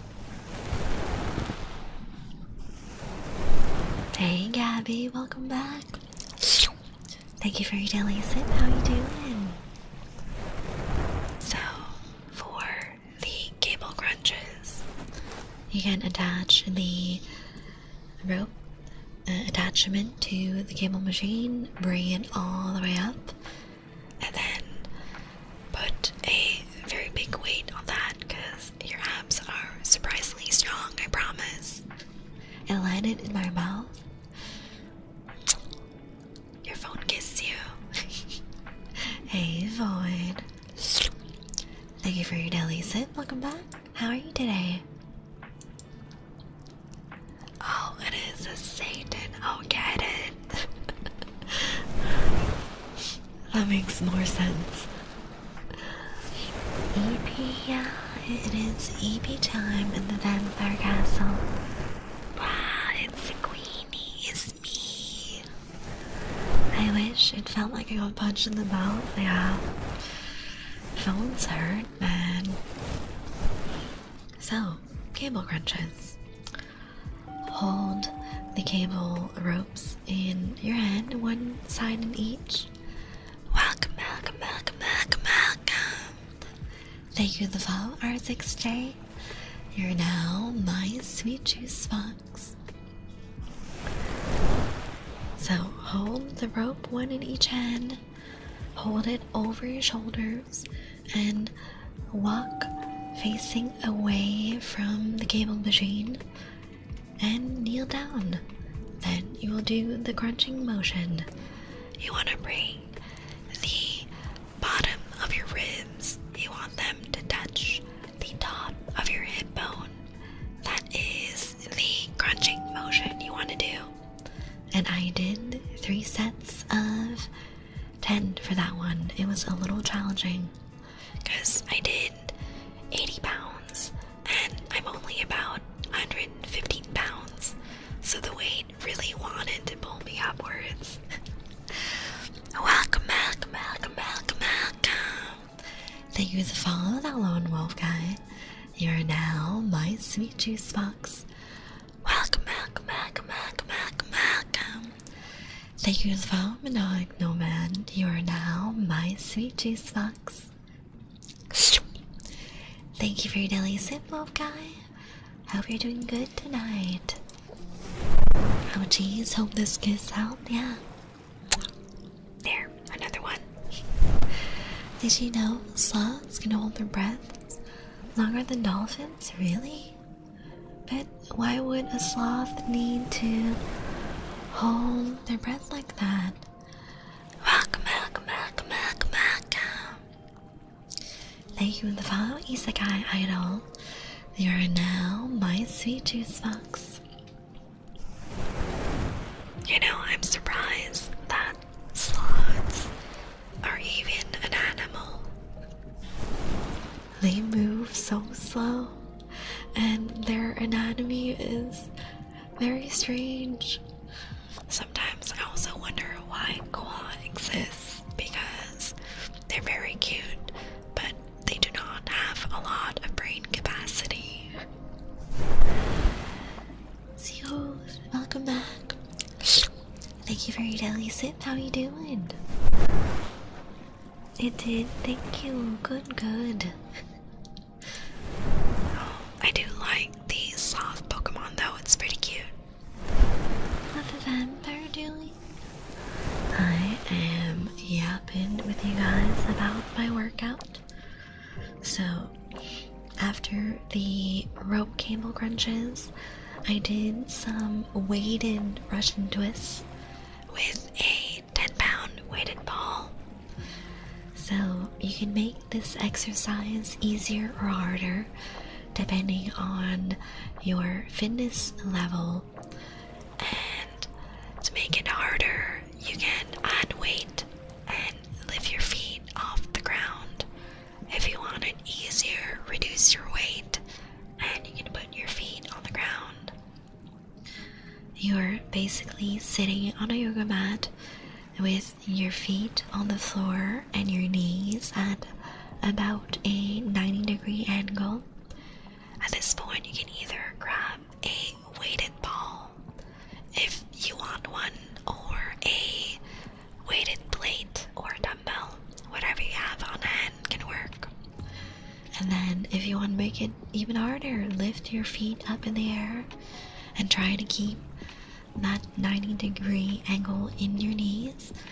And then with your weight in your hands, or with no weight if that is what you're doing for the day, you want to gently twist left and right and do a full rotation of your upper torso. And really focus on the movement around your ab area. And for that, I did 3 sets of 12 with a 10-pound ball and with my feet up in the air. It was very nice, very challenging. I went and saw koalas at a park. All they do is sleep, eat, poop, and smash. No way. I mean, I imagine that's what they do because they really don't have a lot of brain capacity. Apparently koalas fall from trees a lot, and Mother Nature knew. So, you know how in humans we have a little bit of cerebrospinal fluid, you know, just as a little cushion, just in case we have a little fall, you know, like accidents happen. It helps the brain not hit your skull while you get shaken around, right? Apparently, koalas are so clumsy and fall so often that Mother Nature gave them a lot of cerebrospinal fluid as an extra big safety cushion. They are definitely not the apex creation of Mother Nature. But yes, their only saving grace is that they're very cute. I would also not touch a koala because apparently they are also disease ridden. So yes, very cute, but look with your eyes. So for my last exercise of today's workout, I had a surprise little exercise that I want to share with you guys. It's no secret for a really snatch waist. Welcome, welcome, welcome, welcome, welcome. Thank you for the follow, Catherine Vampire. You are now my CG Smucks. They only eat one type of leaf, the eucalyptus, which are poisonous, yeah. Petaquilla, enjoy chlamydia for real. And he didn't even get it the fun way, yeah. Do not touch koalas. They are disease-ridden. So, are you guys ready for my ultra secret ab exercise? For a really snatched waist. Do you want a slutty waist? This is how you get it. So, the abs have multiple layers of muscles. you have the main ab muscle, which is what you see when a dude or dudette has abs, and that's where you see the 6 or 8 pack. And you also have the obliques on the external layer, where you have really nice V lines and a defined 11 pattern on people's abs. But to get a really small, tight, and snatch waist, I recommend doing stomach vacuums. 0 pack? That's crazy, Kenzie. Yes, I would enjoy snatching your waist. That comes as a price. You gotta sacrifice all your blood to me first.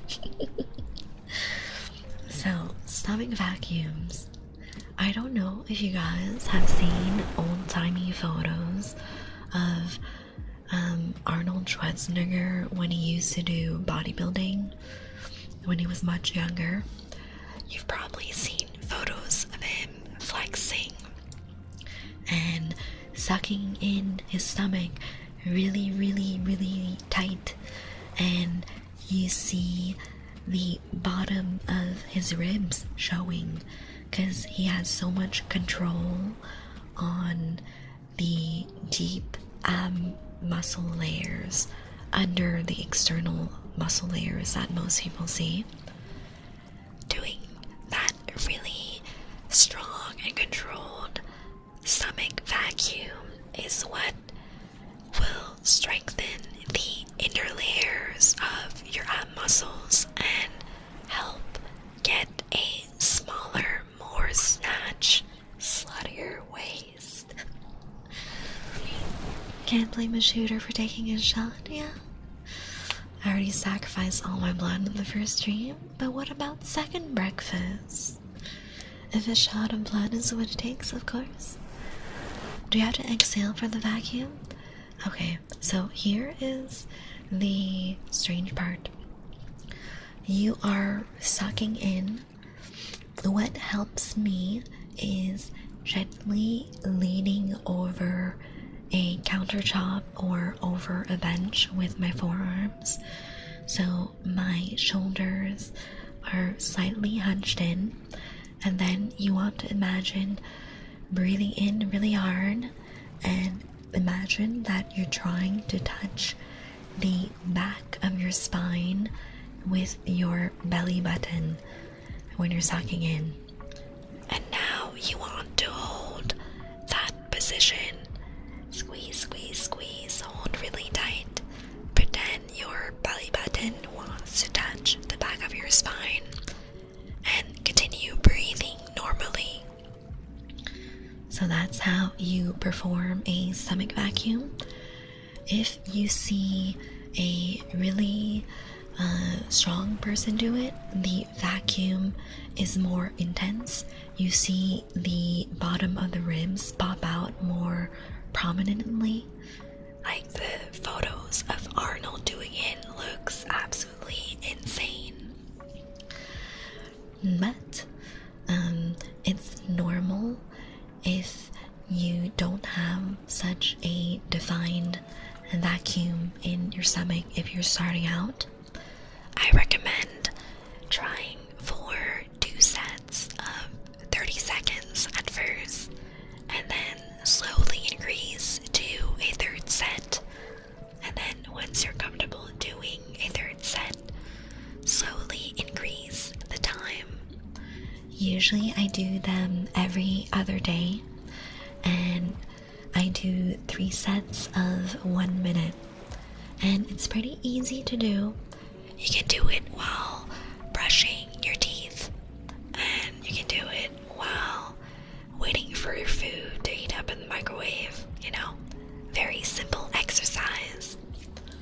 And yeah, it really helps build the deep layers of your core muscles and really tightens up everything there. You're legit. I've been trying to do stuff with my core hips because I've been very sedentary the past couple months. Yeah, it's always good to have some movement. Welcome, welcome, welcome, welcome, welcome, welcome. Thank you for the follow, that one ginger boy. You are now my sweet juice box. Easier without food in my tummy affairs? Probably. Especially if you're starting out and you're not used to it. You might not be used to the sensation of contracting your deep ab muscles. And again, the best sensation that I can explain is really trying to touch your belly button to the back of your spine while you're inhaling and holding. Welcome, welcome, welcome, welcome, welcome. Thank you for the follow, Noctifer. You're now my sweet juice box. Arnold vacuums are nuts. The bodybuilders of the day without bubble guts have such nice physiques. Yeah, it's really unfortunate that a lot of the pros in that community, they take extra stuff that gives them the very bloated look. Welcome, welcome, welcome, welcome, welcome. Thank you for the follow, Muslim Bandit. You are now my sweet juice box. Hey dog, welcome back. How have you been? Me personally, I don't want to do bodybuilding because I love food and I never want to be extremely restrictive with myself. Like, everything I do food-wise is just make sure that I drink enough water, that I hit minimum 1 gram of protein per gram of per pound of body weight, and I try to stick anywhere between 1,500 to 1,600 calories a day, because that's like my sweet spot for my height and weight. I've been okay, just been busy with work and life. Me too, especially work. It's okay, because I have 2 new employees joining my team soon, and I'm real excited. I'm also an EP vampire. Very nice, yeah. Honestly, when people are starting a fitness journey, I always encourage them not to be super restrictive for food at the beginning, because you're not going to be used to big changes right away. It's better to start with small changes. So let's say that usually you eat out and have unhealthy food 3 times a week, and now you want to start your health and fitness journey. I would say slowly reduce the amount of times you have junk food. So start out the first month, maybe instead of 3 times a week, have it just twice a week. And when you're replacing that junk food meal, treat yourself to a nice healthy meal instead. So choose a protein you like, a carb you like, and make it delicious food, something to look forward to. Because I feel the biggest mistake that people make when trying to make changes, not only for fitness but for any new habit that they want to make, is that they try to go from 0 to 100 right away. Hate peanut butter to go junk food? I wish. I'm allergic to peanuts, so I can't have that. Bog, you are such a good boy. My good boy, Bog. Always such a good boy for me. I love it when you are such a good My good boy. Always such a good boy for me. Yes, agreed. To me, I think the best thing is you need to have a plan and you need to go gradually. So, you want to figure out what your plan is, but you want to plan for your worst days, right?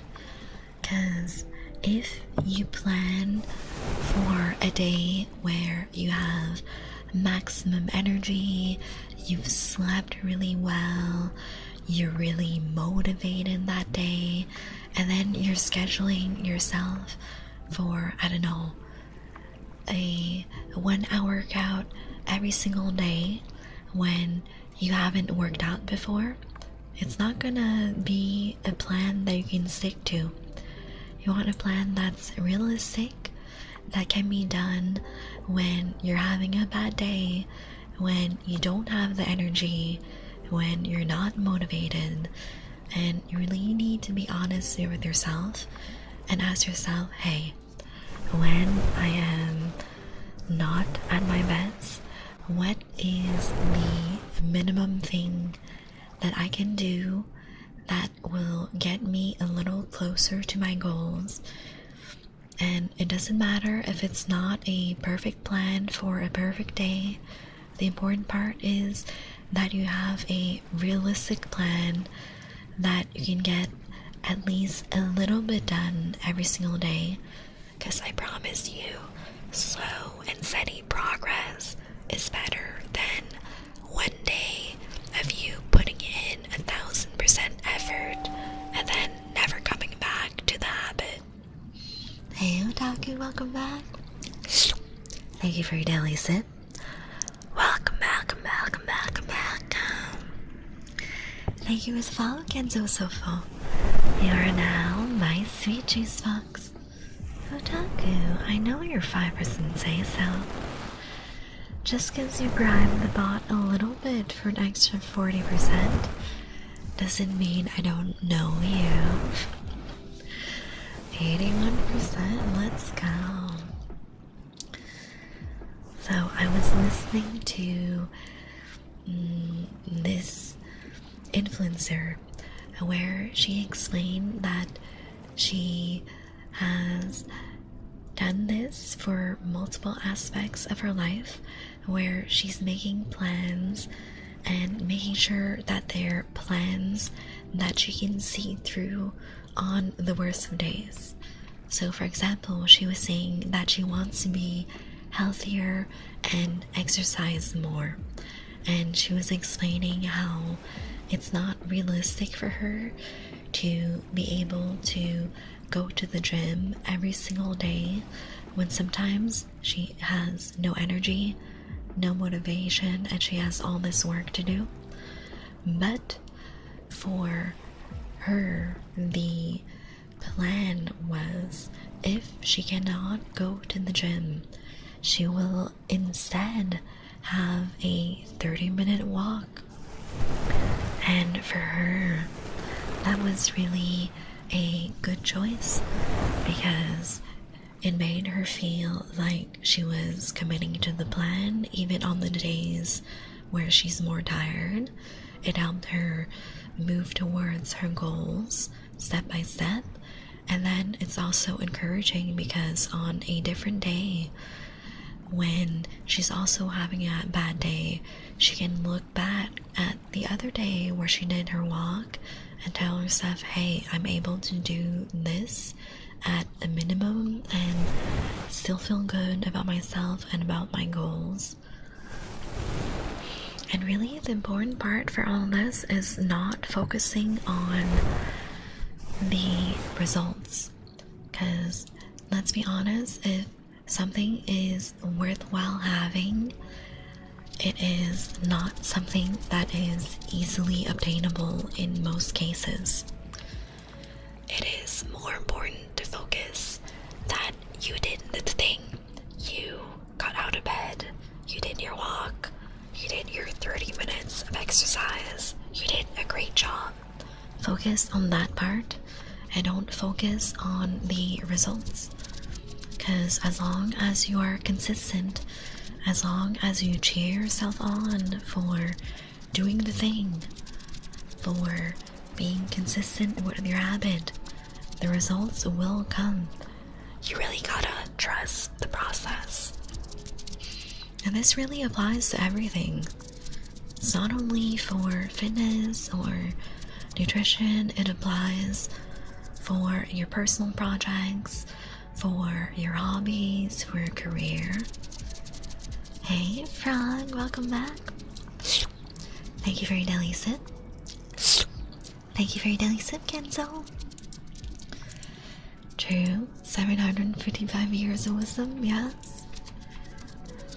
I am very into self-improvement and being a better version of myself. And of course, do not compare yourself to other people, because you don't know what their life is like. They don't know what your life is like. You're living two completely different, separate lives. You should only focus on your small wins, right? Because they accumulate. Let's say you want to eat healthier, and your small little habit change is, instead of having a cupcake for dessert every day, you'll replace it with some fruit instead. And it's really important to recognize the little victories as well. So what you can do is, every time that you do not have the cupcake and have an apple instead, you can save a little jar and put $1 in it, and it is your little reward jar. And once your reward jar is full, you can go treat yourself to that video game you've been wanting to play, or those new sneakers, or a new hoodie, you know. Treat yourself. So you have like a concrete reward to see what your progress is. Welcome, welcome, welcome, welcome, welcome. Thank you for the follows. I know DSG. You are now my sweet juice box. So yeah, to recap my tips, start with small habits. Don't go from 0 to 100 and then expect your whole life to change in one day. No one has enough motivation and discipline to go that all in into changing from one day to the next. Remember to set a realistic plan that fits in. When you're having your worst days, you'll still be able to do that one small thing to reach your goals. And make sure to positively reinforce yourself. You can also have your friends and family help in. Like, if they notice that you're making a healthy snack choice, you can ask them if they can give you a hug or tell you, "Good job, I'm proud of you." And it's just gonna give you that little burst of dopamine, you know? Small things like that. And also, if you want to get rid of a bad habit, I have more advice for that. So, the core of it is kind of figuring out why you are inclined to do that bad habit. So, let's take an example. Let's say that you are drinking way too much to the point where your friends and family are noticing, right? And you want to make the effort to cut back. Well, the thing is, you are probably having that bad habit for a reason, right? Is it a habit that you indulge in when you're having a bad day? Or is it something you do socially so you're not as shy or as introverted? Does it help you be more relaxed in social situations? And then once you understand why you have that bad habit, you can slowly replace it with a good habit that brings you the same emotional feeling. Because at the core of it, humans can be quite emotional, yes. And a lot of human reactions are tied to emotions and how people feel. So, if you can understand why you are using that bad habit and what are the feelings you get when you're doing that bad habit, it becomes a lot easier to replace it with a different habit, with a good habit, right?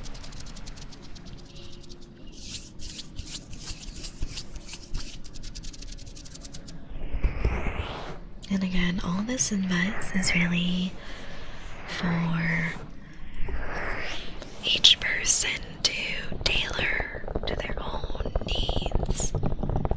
There's really no one size fits all.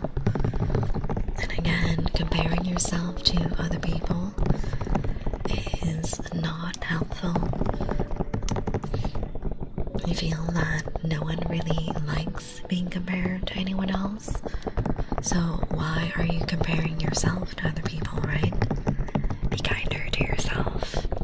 Give yourself some grace.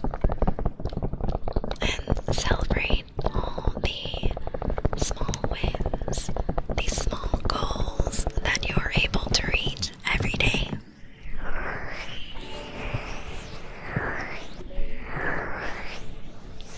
You really don't need to set these big giant goals for yourself. It can be small things, like just making your bed in the morning, or making sure you don't forget to brush your teeth. Just small self-care things like that. And then you build upon those good habits, right? And then before you know it, you'll have a whole bunch of good habits that you are used to doing.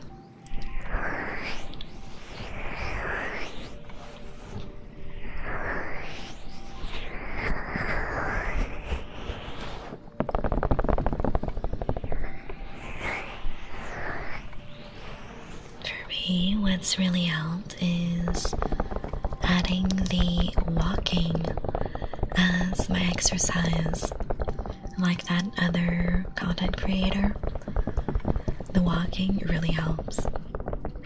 Because on the days when I'm at the office, I don't have the energy to go to the gym, but I always have the time to do a little bit of walking. So I change my commute up a little bit. I add the extra walking, and it comes up to an extra 30 minutes of walking every office day. And it's not much, but at the end of the week, I'm doing an extra 2 hours of walking that I wouldn't have if I didn't force myself to do that little extra good habit. It's all about accumulating all the small habits together. Same if you have a really good personal project you want to work on. It can be really intimidating to be like, oh, I don't know, let's say you want to start a new company. You start your own startup, right? It can be really intimidating to start a whole new business on your own. But if you break it down into smaller and smaller steps, it becomes more manageable. You don't psych yourself out that way. and you're able to get to your goal down the line.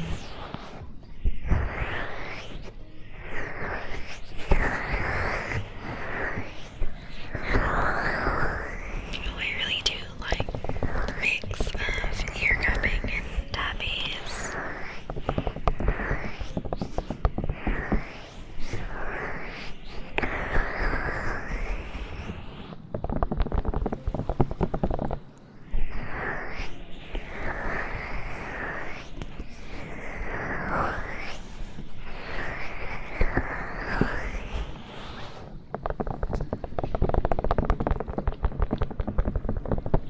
What are you thinking about tomorrow's workout?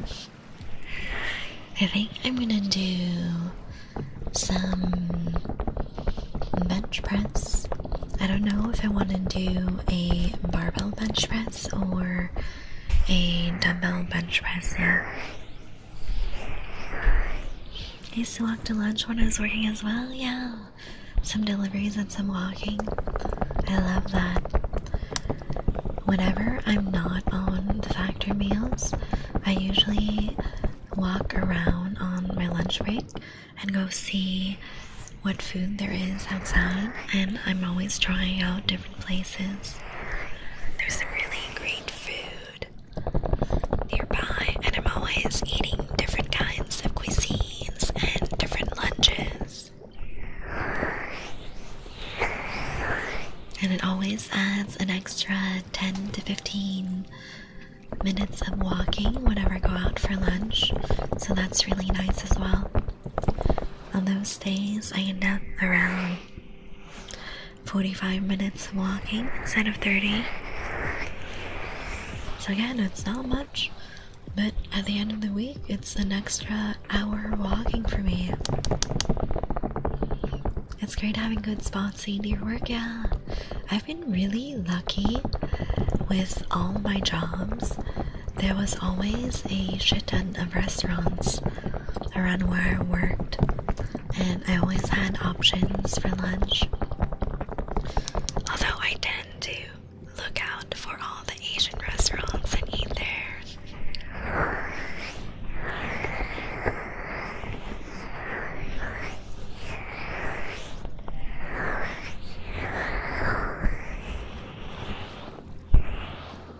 Let's do a little bit of brushing.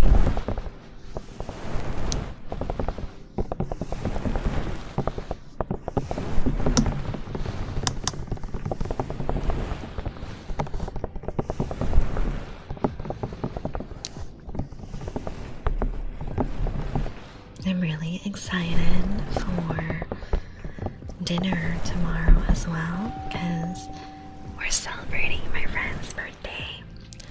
Welcome, welcome, welcome, welcome, welcome. Auguste, thank you for the follow. You are now my sweet juice box. So we are having spicy beef noodles for my friend's birthday tomorrow. I'm really excited. Welcome, welcome, welcome, welcome, welcome. Ichabod Slayer, thank you for the follow. You are now my sweet juice box. Thank you for the 3 days, Clown Shoes. Let's go. Ah-da-da. Ah-da-da. Ah-da-da. Your birthday's in 5, hell yeah. Wait, do I stream on that day? Let's see. 1, 2, 3, 4, 5. Hell yeah. I do have stream on Wednesday. I hope you drop by. Thank you for your daily sip, Cloud Shoes. How you doing today? Welcome back.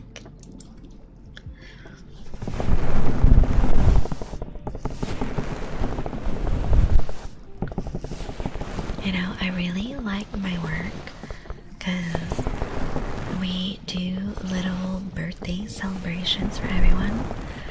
Then last week we had some really good donuts and cakes for a couple of my coworkers' birthdays. And I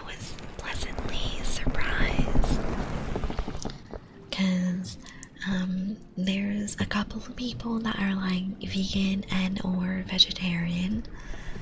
So there's always at least 1 or 2 options for them, so everyone can have a little sweet treat, right? And my coworker that was in charge of the sweet treats got some vegan donuts, and I was really surprised at how good they were. I could not tell that they were vegan at all. They tasted really soft and creamy and sweet. They were amazing. I'll definitely drop by, I think. Hell yes. Hey, Kappas, welcome back. Thank you for your daily sip. So we had an assortment of vegan donuts, so my coworkers could have a little treat. And then we also had a chocolate cake. I didn't get to eat the cake because my coworker didn't realize when buying it that there were nuts in it, but we read the ingredient list on the packaging. But luckily, the vegan donuts were all nut-free and really tasty. I had a variation of a cream donut, and I don't know how they did it, but the donut was amazing. Welcome. Thank you for the follow, Wakapiku. We are now my sweet juice box. I'm always a little weary of trying vegan pastries because they use a lot of nut-based substitutes like cashews and almonds and peanuts, so I always have to triple check the ingredients. But that donut place, chef's kiss, really tasty. Speaking of vegan, I had protein powder for the first time today. Pea protein powder? How was it? I've never tried vegan protein before. I've always done whey protein because I am quite lucky and I've never had tummy issues from whey. I know for certain people it makes them very bloated. Thank you for the 3 days, come on.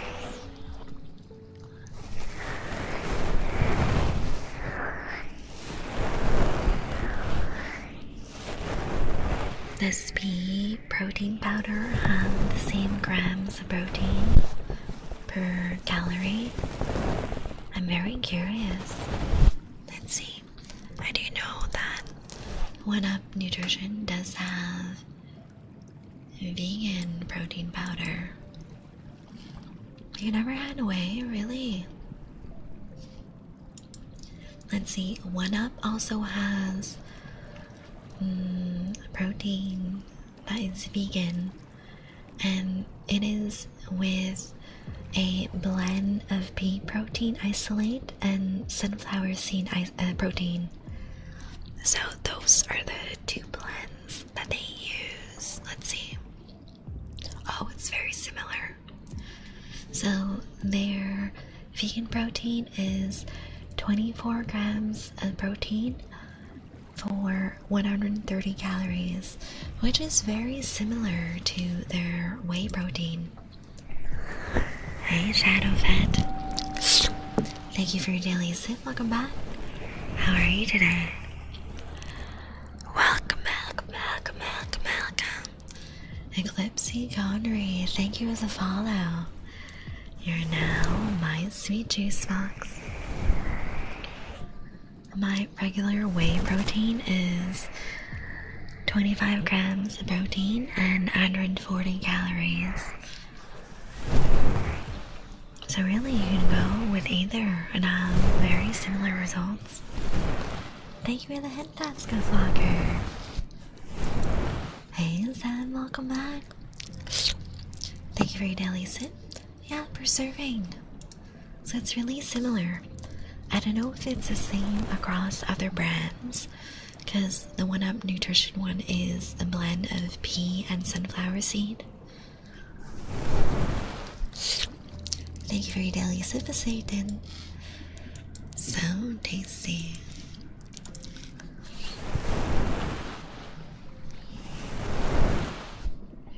I'm usually good on protein with my 2 factor meals and my 1 protein shake.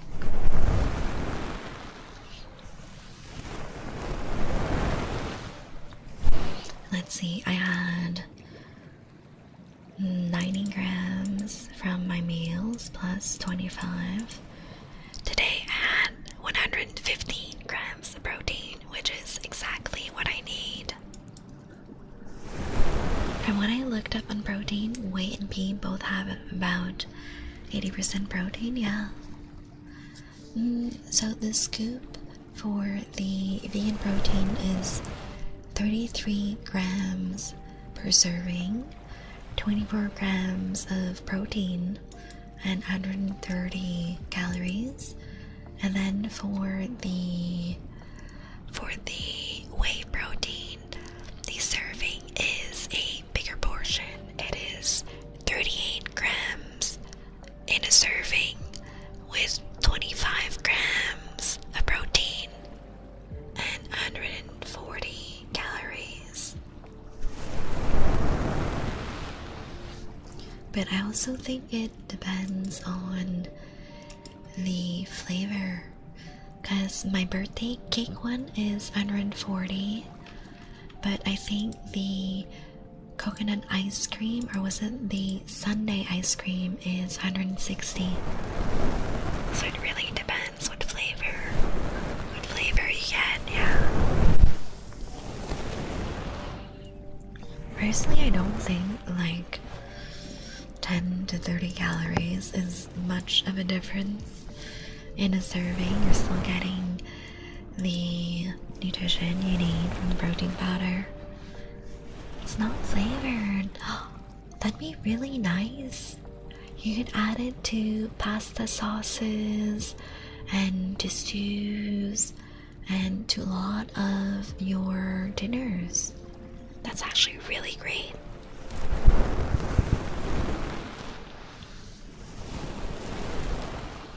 I watch a lot of cooking videos on Instagram, and one of my favorite accounts, she has I think a 4-year-old toddler, and you know how kids are, they're very picky. So all of her recipes have like hidden protein. She blends in a lot of beans and peas and a lot of high protein foods like that into all of her pasta sauces. And I feel it's an easy way for picky eaters to have more protein. Hey, Night, welcome back. Thank you for your daily sip. How you doing? I just put some in my granola cereal with milk. Yeah, you can put it into any food, right? Because I don't think whey by itself really has a flavor. She trying to grow some super soldiers. I don't think so. She is a model that does a lot of photo shoots in Asia, especially like in the Taiwan, Hong Kong area. And she posts a lot of her cooking videos, a lot of her modeling gigs as well. I'm doing well. I need some good sleep. Me too. We love good sleep in here, yeah.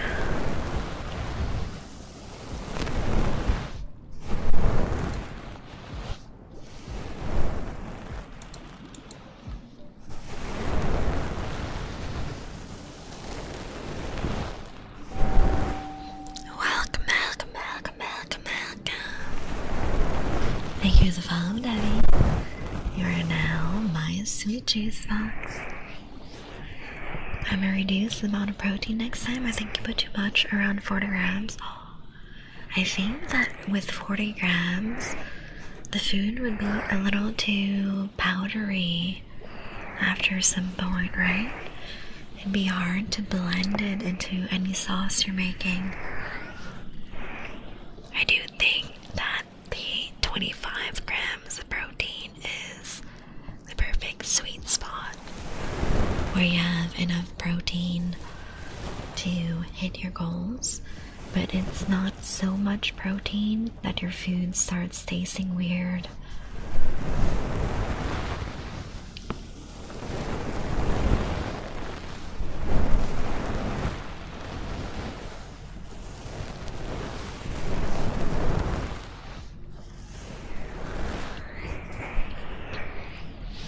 I think after this week of deliveries, I'm gonna take a small break of a week or two from Factor, just so I can cook myself some homemade meals. And I'm gonna make a lot of different pastas, cause you know me, I love carbs. And I'm gonna eat a lot of Vietnamese food from my dad as well. And then after that, we're back on the grind. Back on the Factor grind with high protein meals. Hell yeah. You know, I found this really good Korean restaurant that does amazing jjajangmyeon noodles, and I am obsessed. I might wanna go back sometime this weekend, or maybe next weekend if I can convince my parents to go.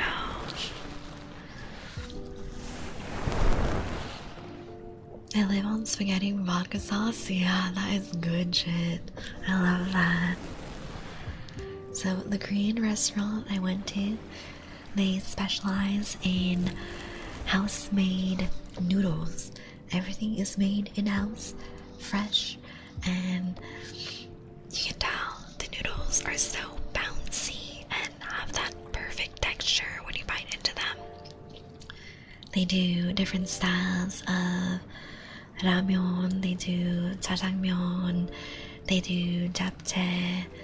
They have other dishes as well. They do like some fried proteins like chicken, pork, seafood. Really good. So definitely a restaurant that I want to go back to with my parents. I think the best thing is really going with a group of friends or with family to Asian restaurants.